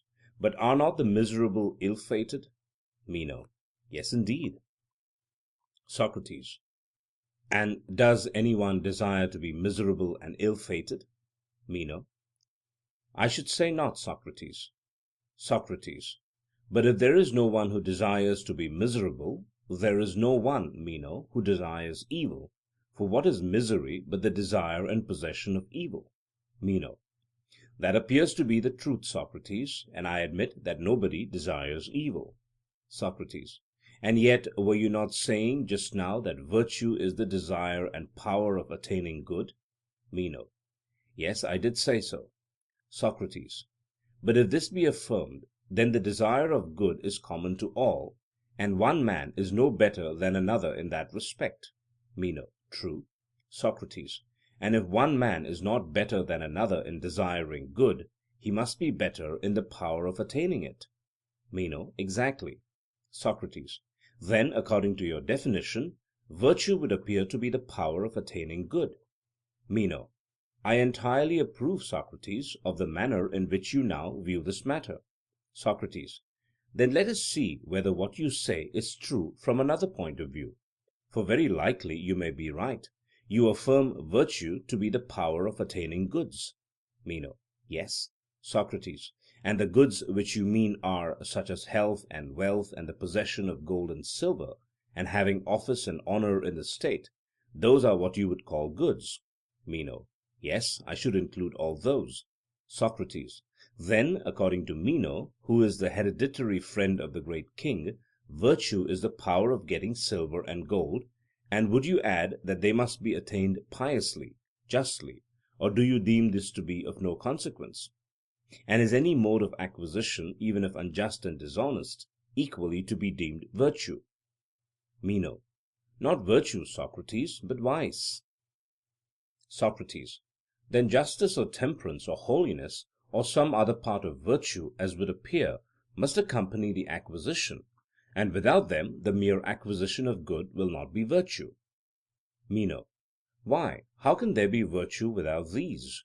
Socrates: And the non-acquisition of gold and silver in a dishonest manner for oneself or another, or in other words the want of them, may be equally virtue? Meno: True. Socrates: Then the acquisition of such goods is no more virtue than the non-acquisition and want of them. But whatever is accompanied by justice or honesty is virtue, and whatever is devoid of justice is vice. Meno: It cannot be otherwise in my judgment. Socrates: And were we not saying just now that justice, temperance, and the like were each of them a part of virtue? Meno: Yes. Socrates: And so, Meno, this is the way in which you mock me. Meno: Why do you say that, Socrates? Socrates: Why, because I asked you to deliver virtue into my hands whole and unbroken, and I gave you a pattern according to which you were to frame your answer, and you have forgotten already, and tell me that virtue is the power of attaining good justly, or with justice, and justice you acknowledge to be a part of virtue.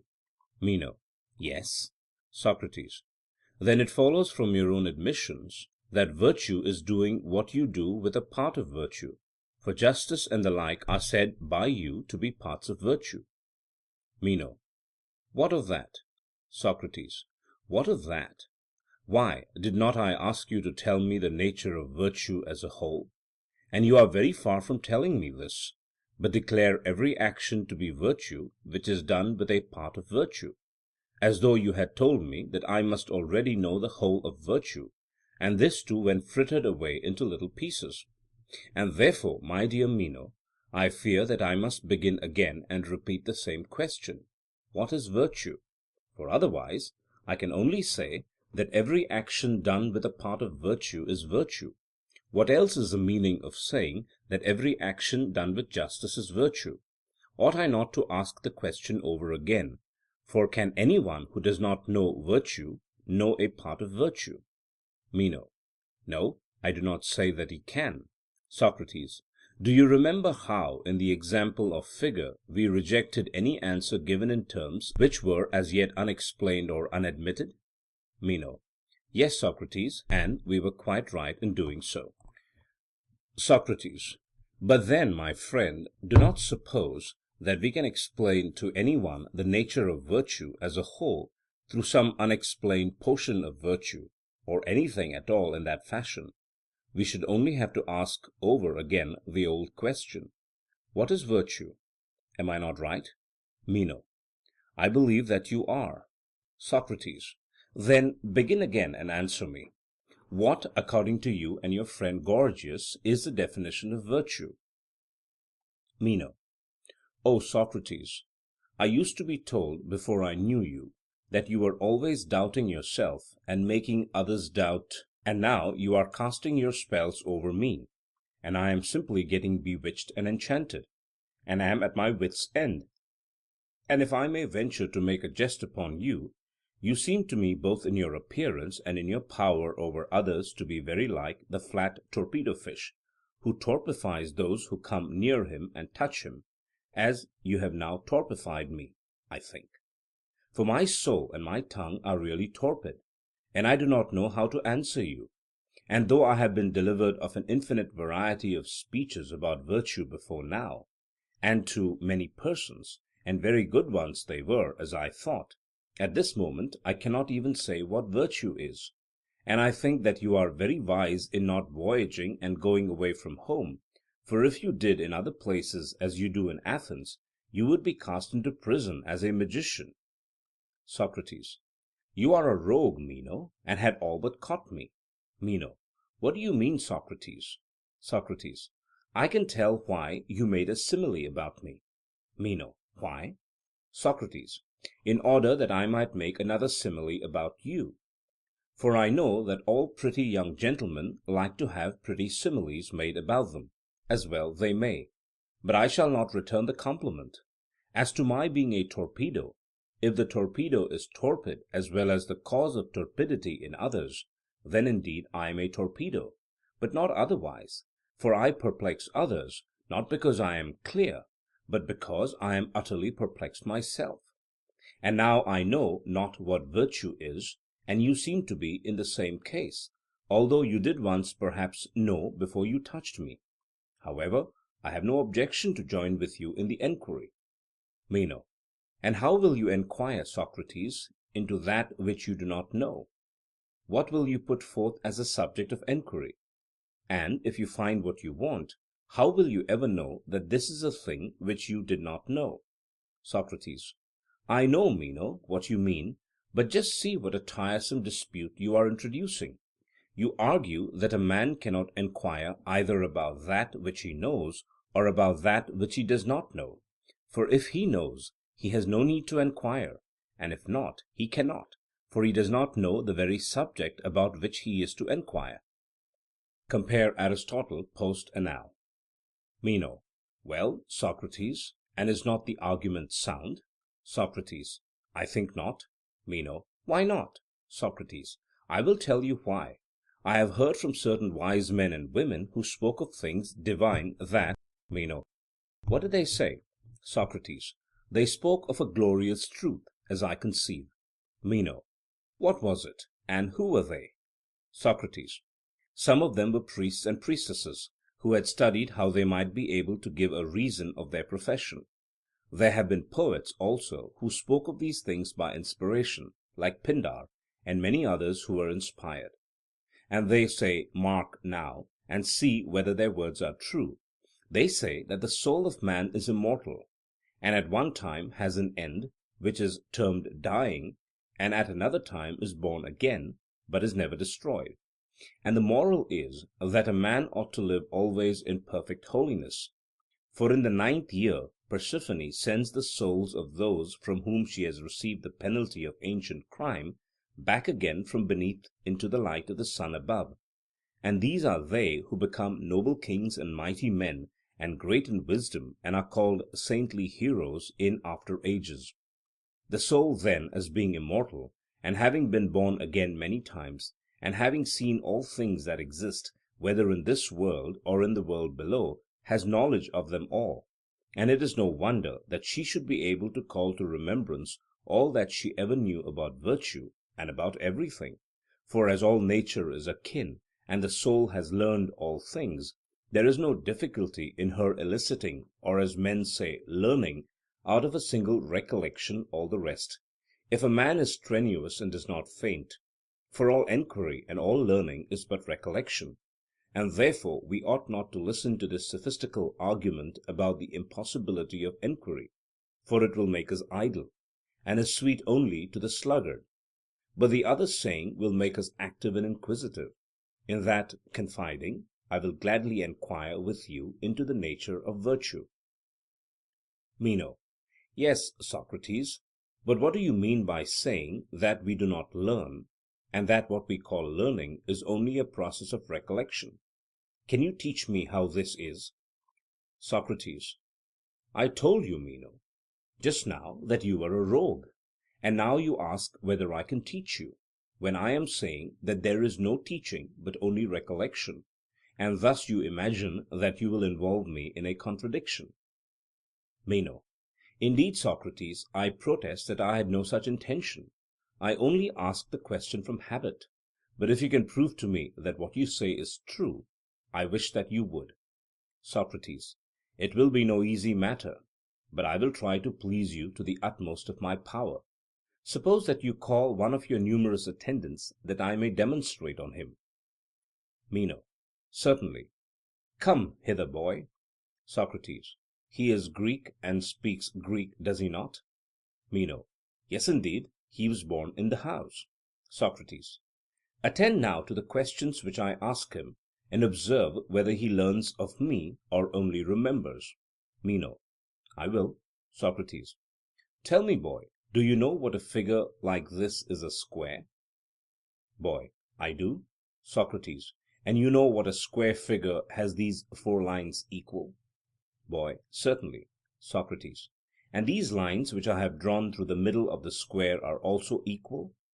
Boy: Yes. Socrates: A square may be of any size? Boy: Certainly. Socrates: And if one side of the figure be of 2 feet, and the other side be of 2 feet, how much will the whole be? Let me explain. If in one direction the space was of 2 feet, and in the other direction of 1 foot, the whole would be of 2 feet taken once. Boy: Yes. Socrates: But since this side is also of 2 feet, there are twice 2 feet. Boy: There are. Socrates: Then the square is of twice 2 feet. Boy: Yes. Socrates: And how many are twice 2 feet? Count and tell me. Boy: 4, Socrates. Socrates: And might there not be another square twice as large as this, and having like this the lines equal? Boy: Yes. Socrates: And of how many feet will that be? Boy: Of 8 feet. Socrates: And now try and tell me the length of the line which forms the side of that double square. This is 2 feet. What will that be? Boy: Clearly, Socrates, it will be double. Socrates: Do you observe, Meno, that I am not teaching the boy anything, but only asking him questions, and now he fancies that he knows how long a line is necessary in order to produce a figure of 8 square feet, does he not? Meno: Yes. Socrates: And does he really know? Meno: Certainly not. Socrates: He only guesses that because the square is double, the line is double. Meno: True. Socrates: Observe him while he recalls the steps in regular order. To the boy: Tell me, boy, do you assert that a double space comes from a double line? Remember that I am not speaking of an oblong, but of a figure equal every way, and twice the size of this, that is to say, of 8 feet. And I want to know whether you will say that a double square comes from double line. Boy: Yes. Socrates: But does not this line become doubled if we add another such line here? Boy: Certainly. Socrates: And 4 such lines will make a space containing 8 feet? Boy: Yes. Socrates: Let us describe such a figure. Would you not say that this is a figure of 8 feet? Boy: Yes. Socrates: And are there not these 4 divisions in the figure, each of which is equal to the figure of 4 feet? Boy: True. Socrates: And is not that 4 times 4? Boy: Certainly. And 4 times is not double? Boy: No, indeed. Socrates: But how much? Boy: 4 times as much. Socrates: Therefore the double line, boy, has given a space not twice but 4 times as much. Boy: True. Socrates: 4 times 4 are 16, are they not? Boy: Yes. Socrates: What line would give you a space of 8 feet, as this gives one of 16 feet? Do you see? Boy: Yes. Socrates: And the space of 4 feet is made from this half line? Boy: Yes. Socrates: Good. And is not a space of 8 feet twice the size of this, and half the size of the other? Boy: Certainly. Socrates: Such a space, then, will be made out of a line greater than this one and less than that one? Boy: Yes, I think so. Socrates: Very good. I like to hear you say what you think. And now tell me, is not this a line of 2 feet and that of 4? Boy: Yes. Socrates: Then the line which forms the side of 8 feet ought to be more than this line of 2 feet, and less than the other of 4 feet. Boy: It ought. Socrates: Try and see if you can tell me how much it will be. Boy: 3 feet. Socrates: Then if we add a half to this line of 2, that will be the line of 3. Here are 2 and there is 1, and on the other side here are 2 also and there is 1, and that makes the figure of which you speak. Boy: Yes. Socrates: But if there are 3 feet this way and 3 feet that way, the whole space will be 3 times 3 feet. Boy: That is evident. Socrates: And how much are 3 times 3 feet? Boy: 9. Socrates: And how much is the double of 4? Boy: 8. Socrates: Then the figure of 8 is not made out of a line of 3? Boy: No. Socrates: But from what line? Tell me exactly, and if you would rather not reckon, try and show me the line. Boy: Indeed, Socrates, I do not know. Socrates: Do you see, Meno, what advances he has made in his power of recollection? He did not know at first, and he does not know now, what is the side of a figure of 8 feet, but then he thought that he knew, and answered confidently as if he knew, and had no difficulty. Now he has a difficulty, and neither knows nor fancies that he knows. Meno: True. Socrates: Is he not better off in knowing his ignorance? Meno: I think that he is. Socrates: If we have made him doubt and given him the torpedo's shock, have we done him any harm? Meno: I think not. Socrates: We have certainly, as would seem, assisted him in some degree to the discovery of the truth. And now he will wish to remedy his ignorance, but then he would have been ready to tell all the world again and again that the double space should have a double side. Meno: True. Socrates: But do you suppose that he would ever have enquired into or learned what he fancied that he knew, though he was really ignorant of it, until he had fallen into perplexity under the idea that he did not know, and had desired to know? Meno: I think not, Socrates. Socrates: Then he was the better for the torpedo's touch. Meno: I think so. Socrates: Mark now the farther development. I shall only ask him and not teach him, and he shall share the enquiry with me, and do you watch and see if you find me telling or explaining anything to him instead of eliciting his opinion. Tell me, boy, is not this a square of 4 feet which I have drawn? Boy: Yes. Socrates: And now I add another square equal to the former one? Boy: Yes. Socrates: And a third which is equal to either of them? Boy: Yes. Socrates: Suppose that we fill up the vacant corner. Boy: Very good. Socrates: Here then there are 4 equal spaces. Boy: Yes. Socrates: And how many times larger is this space than the other? Boy: 4 times. Socrates: But it ought to have been twice only, as you will remember. Boy: True. Socrates: And does not this line reaching from corner to corner bisect each of these spaces?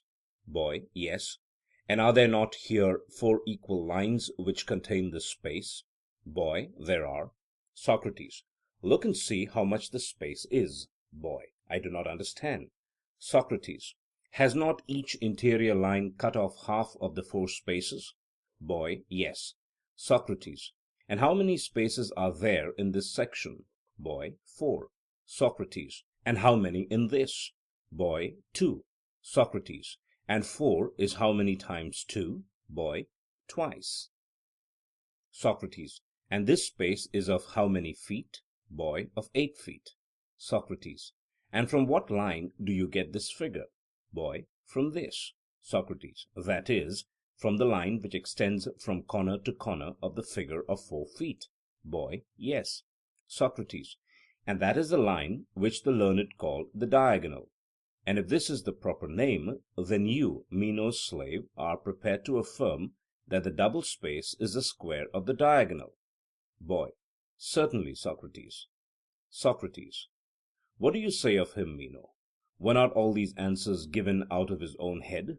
Meno: Yes, they were all his own. Socrates: And yet, as we were just now saying, he did not know. Meno: True. Socrates: But still he had in him those notions of his, had he not? Meno: Yes. Socrates: Then he who does not know may still have true notions of that which he does not know? Meno: He has. Socrates: And at present these notions have just been stirred up in him as in a dream. But if he were frequently asked the same questions in different forms, he would know as well as any one at last. Meno: I dare say. Socrates: Without any one teaching him, he will recover his knowledge for himself, if he is only asked questions? Meno: Yes. Socrates: And this spontaneous recovery of knowledge in him is recollection? Meno: True. Socrates: And this knowledge which he now has must he not either have acquired or always possessed? Meno: Yes. Socrates: But if he always possessed this knowledge, he would always have known, or if he has acquired the knowledge, he could not have acquired it in this life, unless he has been taught geometry. End of Part 1 of the Dialogues of Meno. Read for you by Chiquito Crasto, Birmingham, Alabama.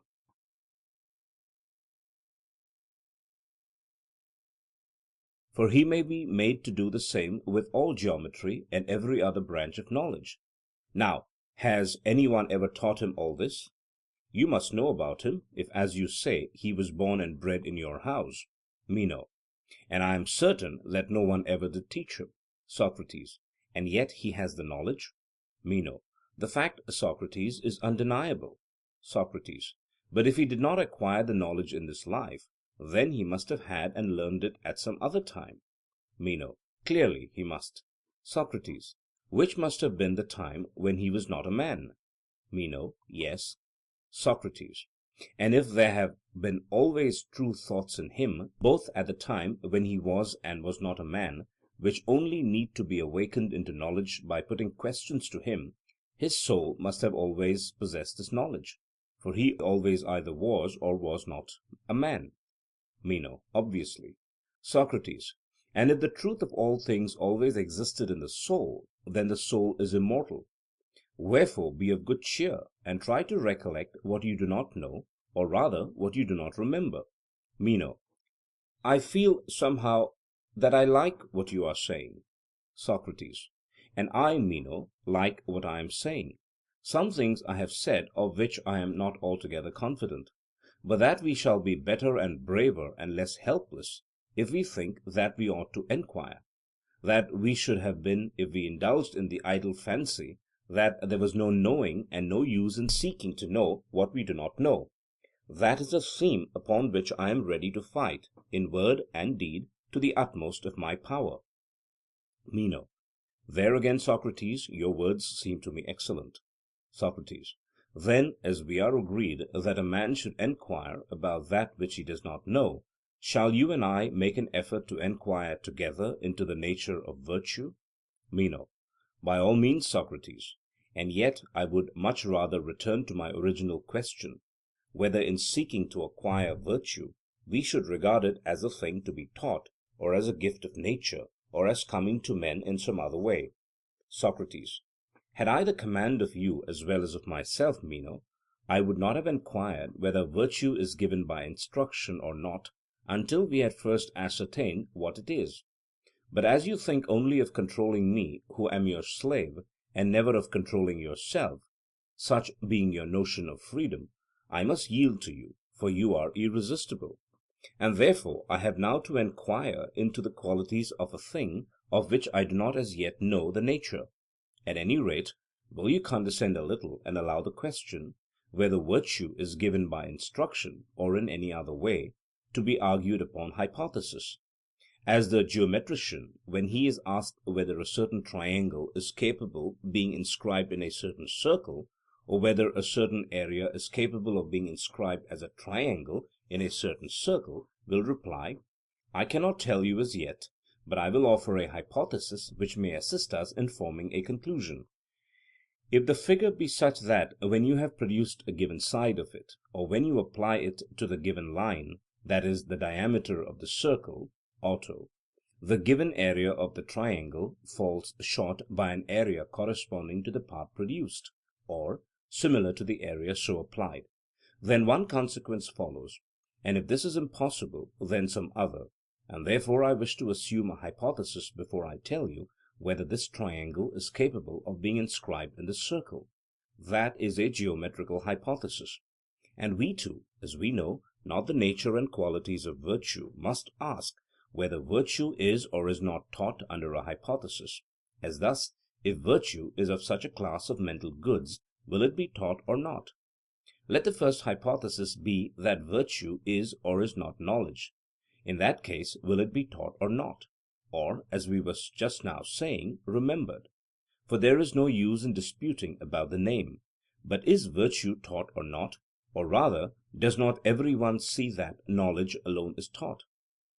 Meno: I agree. Socrates: Then if virtue is knowledge, virtue will be taught. Meno: Certainly.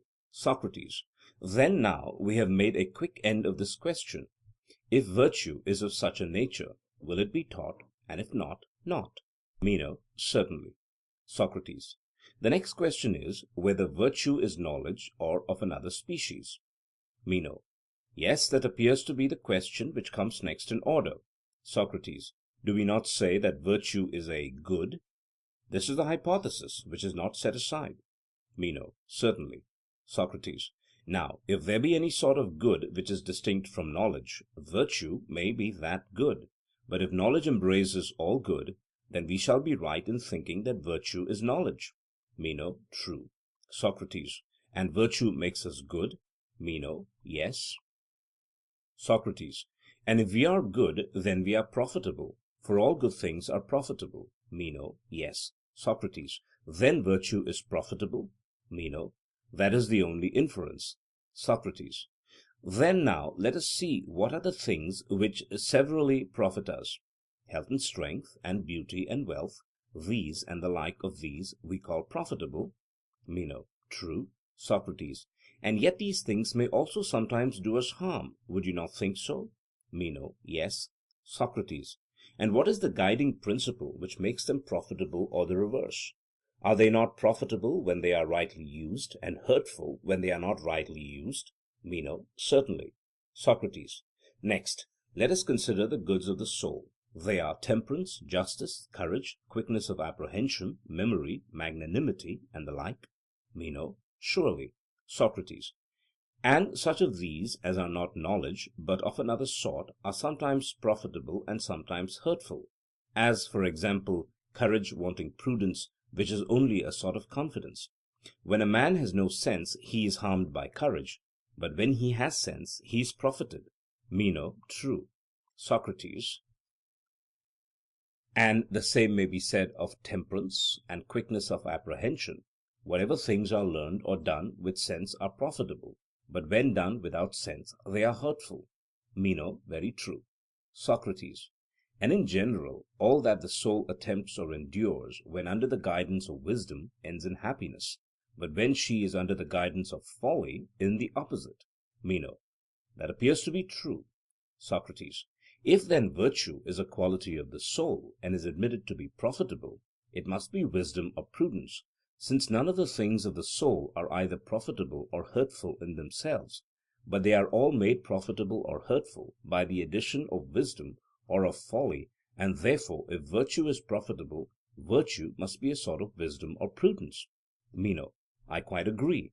Socrates: And the other goods, such as wealth and the like, of which we were just now saying that they are sometimes good and sometimes evil, do not they also become profitable or hurtful, accordingly as the soul guides and uses them rightly or wrongly, just as the things of the soul herself are benefited when under the guidance of wisdom and harmed by folly?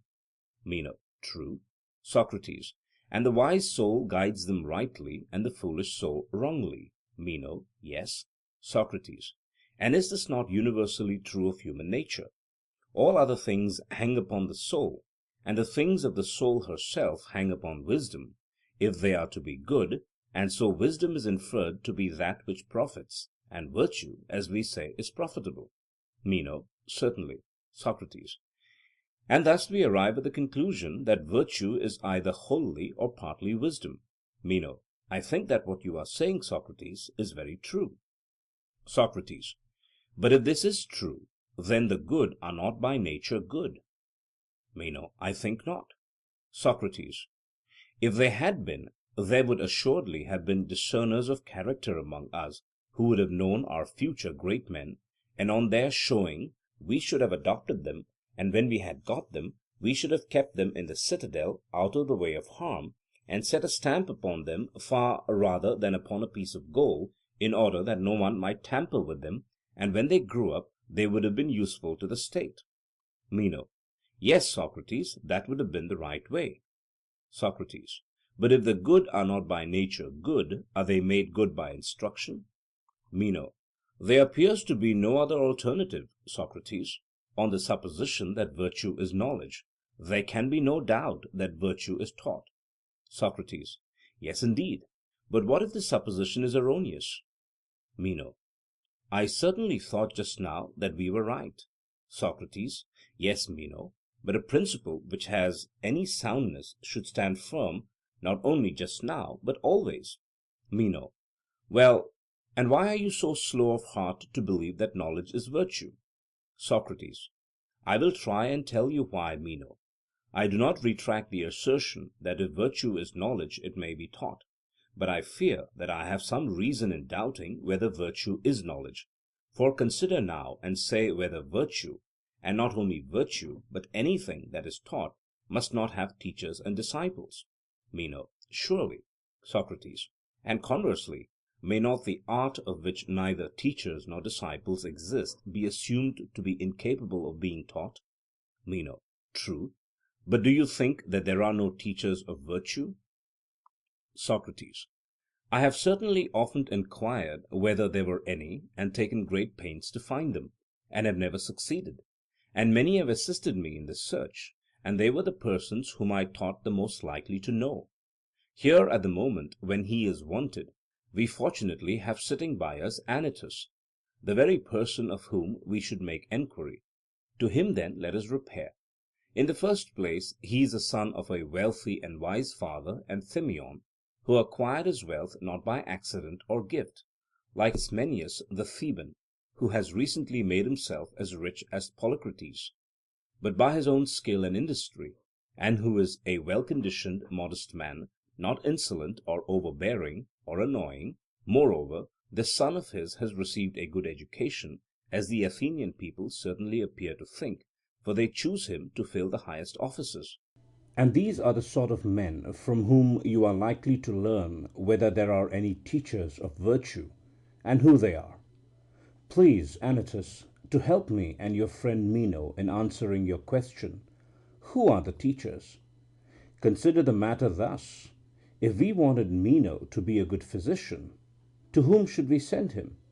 Should we not send him to the physicians? Anytus. Certainly. Socrates.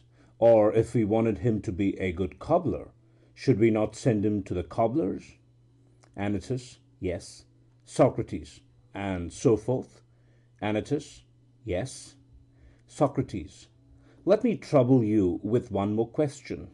When we say that we should be right in sending him to the physicians if we wanted him to be a physician, do we mean that we should be right in sending him to those who profess the art rather than to those who do not, and to those who demand payment for teaching the art, and profess to teach it to any one who will come and learn?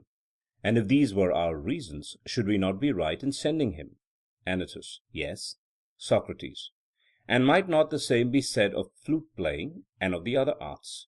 Would a man who wanted to make another flute player refuse to send him to those who profess to teach the art for money, and be plaguing other persons to give him instruction, who are not professed teachers, and who never had a single disciple in that branch of knowledge which he wishes him to acquire? Would not such a conduct be the height of folly? Anytus. Yes, by Zeus, and of ignorance too. Socrates. Very good. And now you are in a position to advise me about my friend Meno. He has been telling me, Anytus, that he desires to attain that kind of wisdom and virtue by which men order the state or the house, and honour their parents, and know when to receive and when to send away citizens and strangers, as a good man should. Now, to whom should he go in order that he may learn this virtue? Does not the previous argument imply clearly that we should send him to those who profess and avouch that they are the common teachers of all Hellas, and are ready to impart instruction to any one who likes at a fixed price? Anytus. Whom do you mean, Socrates? Socrates. You surely know, do you not, Anytus, that these are the people whom mankind call sophists? Anytus. By Heracles, Socrates, forbear. I only hope that no friend or kinsman or acquaintance of mine, whether citizen or stranger, will ever be so mad as to allow himself to be corrupted by them, for they are a manifest pest and corrupting influence to those who have to do with them. Socrates. What, Anytus? Of all the people who profess that they know how to do men good, do you mean to say that these are the only ones who not only do them no good, but positively corrupt those who are entrusted to them, and in return for this disservice have the face to demand money? Indeed, I cannot believe you, for I know of a single man, Protagoras, who made more out of his craft than the illustrious Thaddeus, who created such noble works, or any 10 other statuaries. How could that be?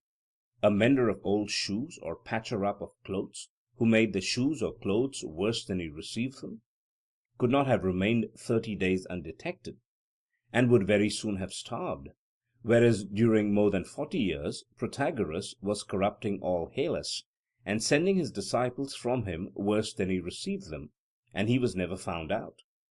For if I am not mistaken, he was about 70 years old at his death, 40 of which were spent in the practice of his profession, and during all that time he had a good reputation, which to this day he retains, and not only Protagoras, but many others are well spoken of, some who lived before him, and others who are still living. Now, when you say that they deceived and corrupted the youth, are they to be supposed to have corrupted them consciously or unconsciously? Can those who were deemed by many to be the wisest men of Hellas have been out of their minds? Anytus. Out of their minds? No, Socrates. The young men who gave their money to them were out of their minds, and their relations and guardians who entrusted their youth to the care of these men were still more out of their minds, and most of all the cities who allowed them to come in and did not drive them out, citizen and stranger alike. Socrates. Has any of the sophists wronged you, Anytus? What makes you so angry with them? Anytus. No, indeed, neither I nor any of my belongings has ever had, nor would I suffer them to have anything to do with them. Socrates. Then you are entirely unacquainted with them. Anytus. And I have no wish to be acquainted. Socrates. Then, my dear friend, how can you know whether a thing is good or bad of which you are wholly ignorant? Anytus. Quite well. I am sure that I know what manner of men these are, whether I am acquainted with them or not. Socrates. You must be a diviner, Anytus, for I really cannot make out, judging from your own words, how, if you are not acquainted with them, you know about them. But I am not enquiring of you who are the teachers who will corrupt Meno. Let them be, if you please, the sophists. I only ask you to tell him who there is in this great city who will teach him how to become eminent in the virtues which I was just now describing. He is the friend of your family, and you will oblige him. Anytus. Why do you not tell him yourself? Socrates. I have told him whom I suppose to be the teachers of these things, but I learn from you that I am utterly at fault, and I dare say you are right. And now I wish that you, on your part, would tell me to whom among the Athenians he should go. Who would you name? Anytus. Why single out individuals? Any Athenian gentleman taken at random, if he will mind him, will do far more good to him than the sophists. Socrates. And did those gentlemen grow of themselves, and without having been taught by any one, were they nevertheless able to teach others that which they had never learned themselves? ANYTUS: I imagine that they learned of the previous generation of gentlemen. Have there not been many good men in this city? SOCRATES: Yes, certainly, Anytus, and many good statesmen also there have always been, and there are still, in the city of Athens. But the question is whether they were also good teachers of their own virtue, not whether there are or have been good men in this part of the world, but whether virtue can be taught is the question which we have been discussing. Now, do we mean to say that the good men of our own and of other times knew how to impart to others that virtue which they had themselves, or is virtue a thing incapable of being communicated or imparted by one man to another? That is the question which I and Meno have been arguing. Look at the matter in your own way. Would you not admit that Themistocles was a good man? ANYTUS: Certainly, no man better. SOCRATES: And must not he then have been a good teacher, if any man ever was a good teacher of his own virtue? ANYTUS: Yes, certainly, if he wanted to be so. SOCRATES: But would he not have wanted? He would at any rate have desired to make his own son a good man and a gentleman. He could not have been jealous of him, or have intentionally abstained from imparting to him his own virtue. Did you never hear that he made his son Cleophantus a famous horseman, and had taught him to stand upright on horseback and hurl a javelin, and to do many other marvellous things? And in anything which could be learned from a master he was well trained. Have you not heard from our elders of him? ANYTUS: I have. SOCRATES: Then no one could say that his son showed any want of capacity? ANYTUS: Very likely not. SOCRATES: But did any one, old or young, ever say in your hearing that Cleophantus, son of Themistocles, was a wise or good man, as his father was? ANYTUS: I have certainly never heard any one say so. SOCRATES: And if virtue could have been taught, would his father Themistocles have sought to train him in these minor accomplishments, and allowed him who, as you remember, was his own son, to be no better than his neighbours in those qualities in which he himself excelled? ANYTUS: Indeed, I think not. SOCRATES: Here was a teacher of virtue whom you admit to be among the best men of the past. Let us take another, Aristides, the son of Lysimachus. Would you not acknowledge that he was a good man? ANYTUS: To be sure I should. SOCRATES: And did he not train his son Lysimachus better than any other Athenian in all that could be done for him by the help of masters? But what has been the result? Is he a bit better than any other mortal? He is an acquaintance of yours, and you see what he is like. There is Pericles again, magnificent in his wisdom, and he, as you are aware, has two sons, Paralus and Xanthippus. ANYTUS: I know. SOCRATES: And you know also that he taught them to be unrivalled horsemen, and had them trained in music and gymnastics and all sorts of arts. In these respects they were on level with the best, and he had no wish to make good men of them. Nay, he must have wished it, but virtue, as I suspect, could not be taught. And that you may not suppose the incompetent teachers to be the only meaner sort of Athenians, and few in number, remember again that Thucydides had two sons, Melesias and Stephanus, whom, besides giving them a good education in other things, he trained in wrestling, and they were the best wrestlers in Athens. One of them he committed to the care of Xanthias, and the other of Eudorus, who had the reputation of being the most celebrated wrestlers of that day. Do you remember them? ANYTUS: I have heard of them. Now, can there be a doubt about Thucydides, whose children were taught things for which he had to spend money, would have taught them to be good men, which would have cost him nothing, if virtue could have been taught? Will you reply that he was a mean man, and had not many friends among the Athenians and allies? Nay, but he was of a great family, and a man of influence as Athens and in all Hellas, and if virtue could have been taught, he would have found out some Athenian or foreigner who would have made a good men of his sons, if he could not himself spare the time from cares of state. Once more, I suspect, friend Anytus, that virtue is not a thing which can be taught. ANYTUS: Socrates, I think that you are too ready to speak evil of men, and if you will take my advice, I would recommend you to be careful. Perhaps there is no city in which it is not easier to do men harm than to do them good, and this is certainly the case at Athens, as I believe that you know. Socrates: O Meno, think that Anytus is in a rage. And he may well be in a rage, for he thinks in the first place that I am defaming these gentlemen, and in the second place he is of the opinion that he is one of them himself. But some day he will know what is the meaning of defamation, and if he ever does, he will forgive me. Meanwhile I will return to you, Meno, for I suppose that there are gentlemen in your region too. Meno: Certainly there are. Socrates: And are they willing to teach the young? And do they profess to be teachers? And do they agree that virtue is taught?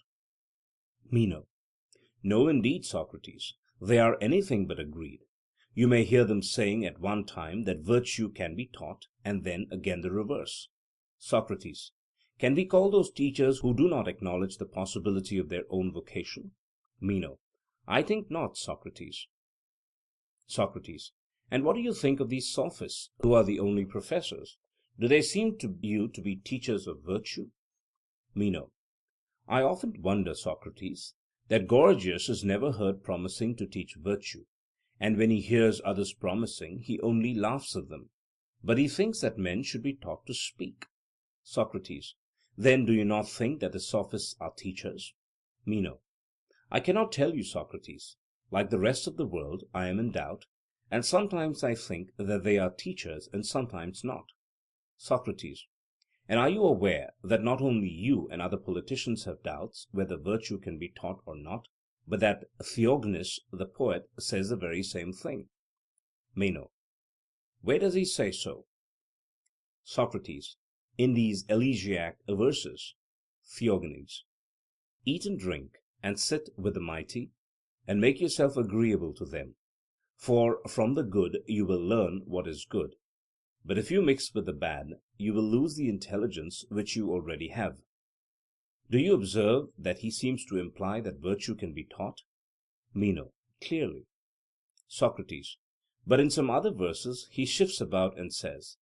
Theognis: If understanding could be created and put into a man, then they who were able to perform this feat would have obtained great rewards.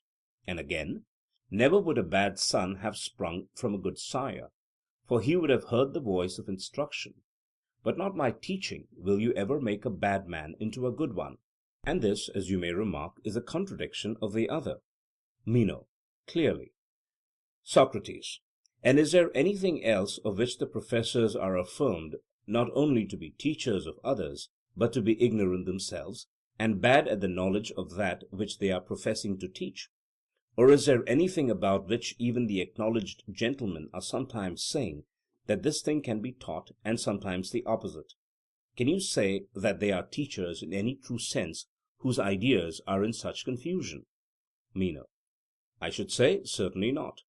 Socrates: But if neither the sophists nor the gentlemen are teachers, clearly there can be no other teachers? Meno: No. Socrates: And if there are no teachers, neither are there disciples? Meno: Agreed. Socrates: And we have admitted that a thing cannot be taught, of which there are neither teachers nor disciples? Meno: We have. Socrates: And there are no teachers of virtue to be found anywhere? Meno: There are not.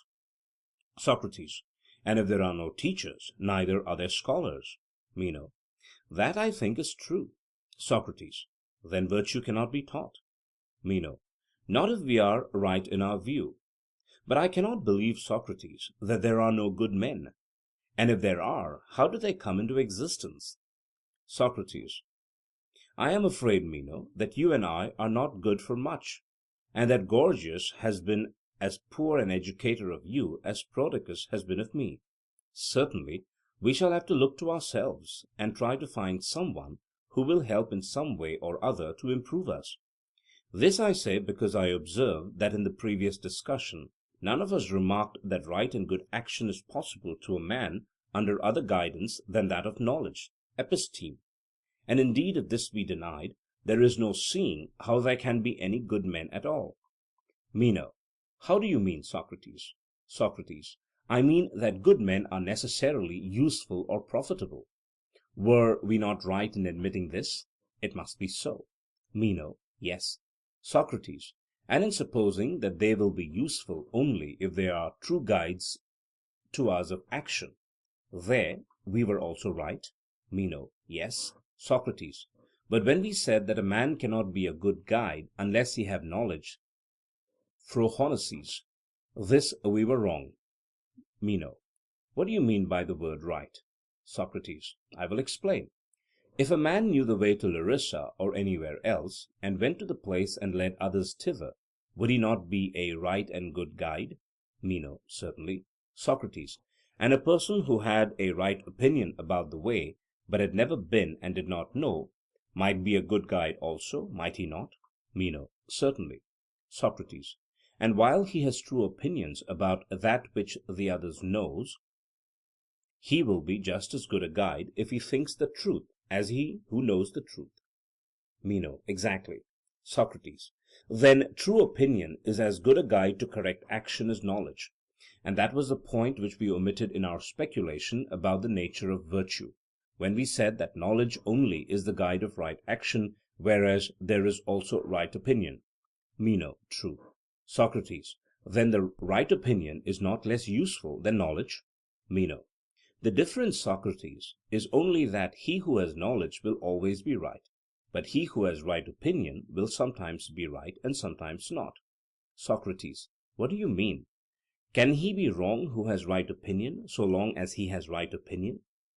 Meno: I admit the cogency of your argument, and therefore, Socrates, I wonder that knowledge should be preferred to right opinion, or why they should ever differ.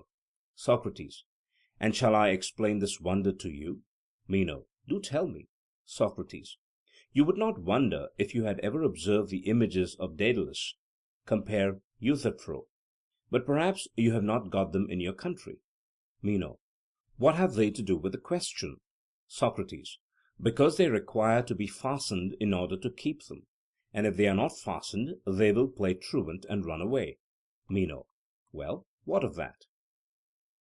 Socrates: I mean to say that they are not very valuable possessions if they are at liberty, for they will walk off like runaway slaves; but when fastened they are of great value, for they are really beautiful works of art.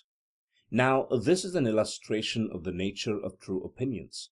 While they abide with us, they are beautiful and fruitful, but they run away out of the human soul, and do not remain long, and therefore they are not of much value until they are fastened by the tie of the cause, and this fastening of them, friend Meno, is recollection, as you and I have agreed to call it. But when they are bound, in the first place, they have the nature of knowledge, and in the second place they are abiding. And this is why knowledge is more honourable and excellent than true opinion, because fastened by a chain. Meno: What you are saying, Socrates, seems to be very like the truth.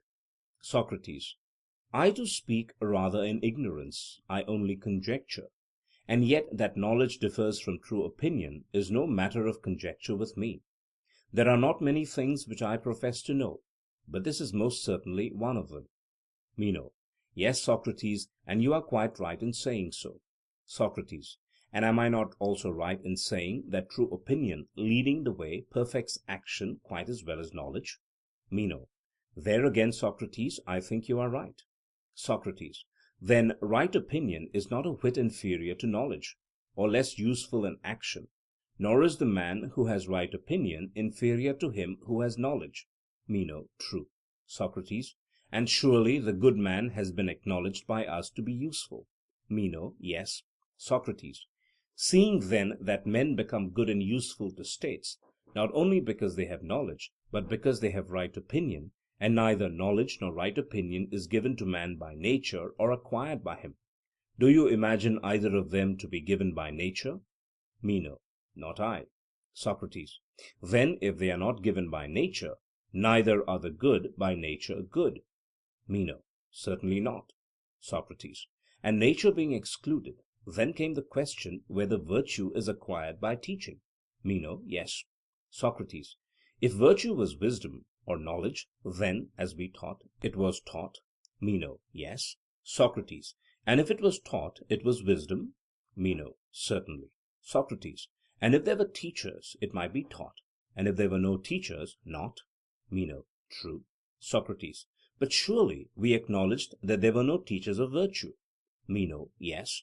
Socrates: Then we acknowledged that it was not taught, and was not wisdom? Meno: Certainly. Socrates: And yet we admitted that it was a good? Meno: Yes. Socrates: And the right guide is useful and good? Meno: Certainly. Socrates: And the only right guides are knowledge and true opinion. These are the guides of men. For things which happen by chance are not under the guidance of man, but the guides of man are true opinion and knowledge. Meno: I think so too. Socrates: But if virtue is not taught, neither is virtue knowledge? Meno: Clearly not. Socrates: Then of two good and useful things, one, which is knowledge, has been set aside, and cannot be supposed to be our guide in political life? Meno: I think not. Socrates: And therefore not by any wisdom, and not because they were wise, did Themistocles and those others of whom Anytus spoke govern states. This was the reason why they were unable to make others like themselves, because their virtue was not grounded on knowledge. Meno: That is probably true, Socrates. Socrates: But if not by knowledge, the only alternative which remains is that statesmen must have guided states by right opinion, which is in politics what divination is in religion. For diviners and also prophets say many things truly, but they know not what they say. Meno: So I believe. Socrates: And may we not, Meno, truly call those men divine, who, having no understanding, yet succeed in many a grand deed and word? Meno: Certainly. Socrates: Then we shall also be right in calling divine those whom we were just now speaking of as diviners and prophets, including the whole tribe of poets. Yet, and statesmen above all may be said to be divine and illumined, being inspired and possessed of God, in which condition they say many grand things, not knowing what they say. Meno: Yes. Socrates: And the women too, Meno, call good men divine, do they not? And the Spartans, when they praise a good man, say that he is a divine man? Meno: And I think, Socrates, that they are right, although very likely our friend Anytus may take offence at the word. Socrates: I do not care. As for Anytus, there will be another opportunity of talking with him. To sum up our enquiry, the result seems to be, we are at all right in our view that virtue is neither natural nor acquired, but an instinct given by God to be virtuous, nor is the instinct accompanied by reason, unless there may be supposed to be among statesmen some one who is capable of educating statesmen, and if there be such an one, he may be said to be among the living what Homer says that Tiresias was among the dead. He alone has understanding, but the rest are flitting shades, and he and his virtue in like manner will be a reality among shadows. Meno: That is excellent, Socrates. Socrates: Then, Meno, the conclusion is that virtue comes to the virtuous by the gift of God. But we shall never know the certain truth until, before asking how virtue is given, we enquire into the actual nature of virtue. I fear that I must go away. But do you, now that you are persuaded yourself, persuade our friend Anytus, and do not let him be so exasperated. If you can conciliate him, you will have done good service to the Athenian people. End of Part 2 of the Dialogues of Meno. Read for you by Chiquito Crasto, Birmingham, Alabama. End of Meno by Plato. Translated by Benjamin Jowett.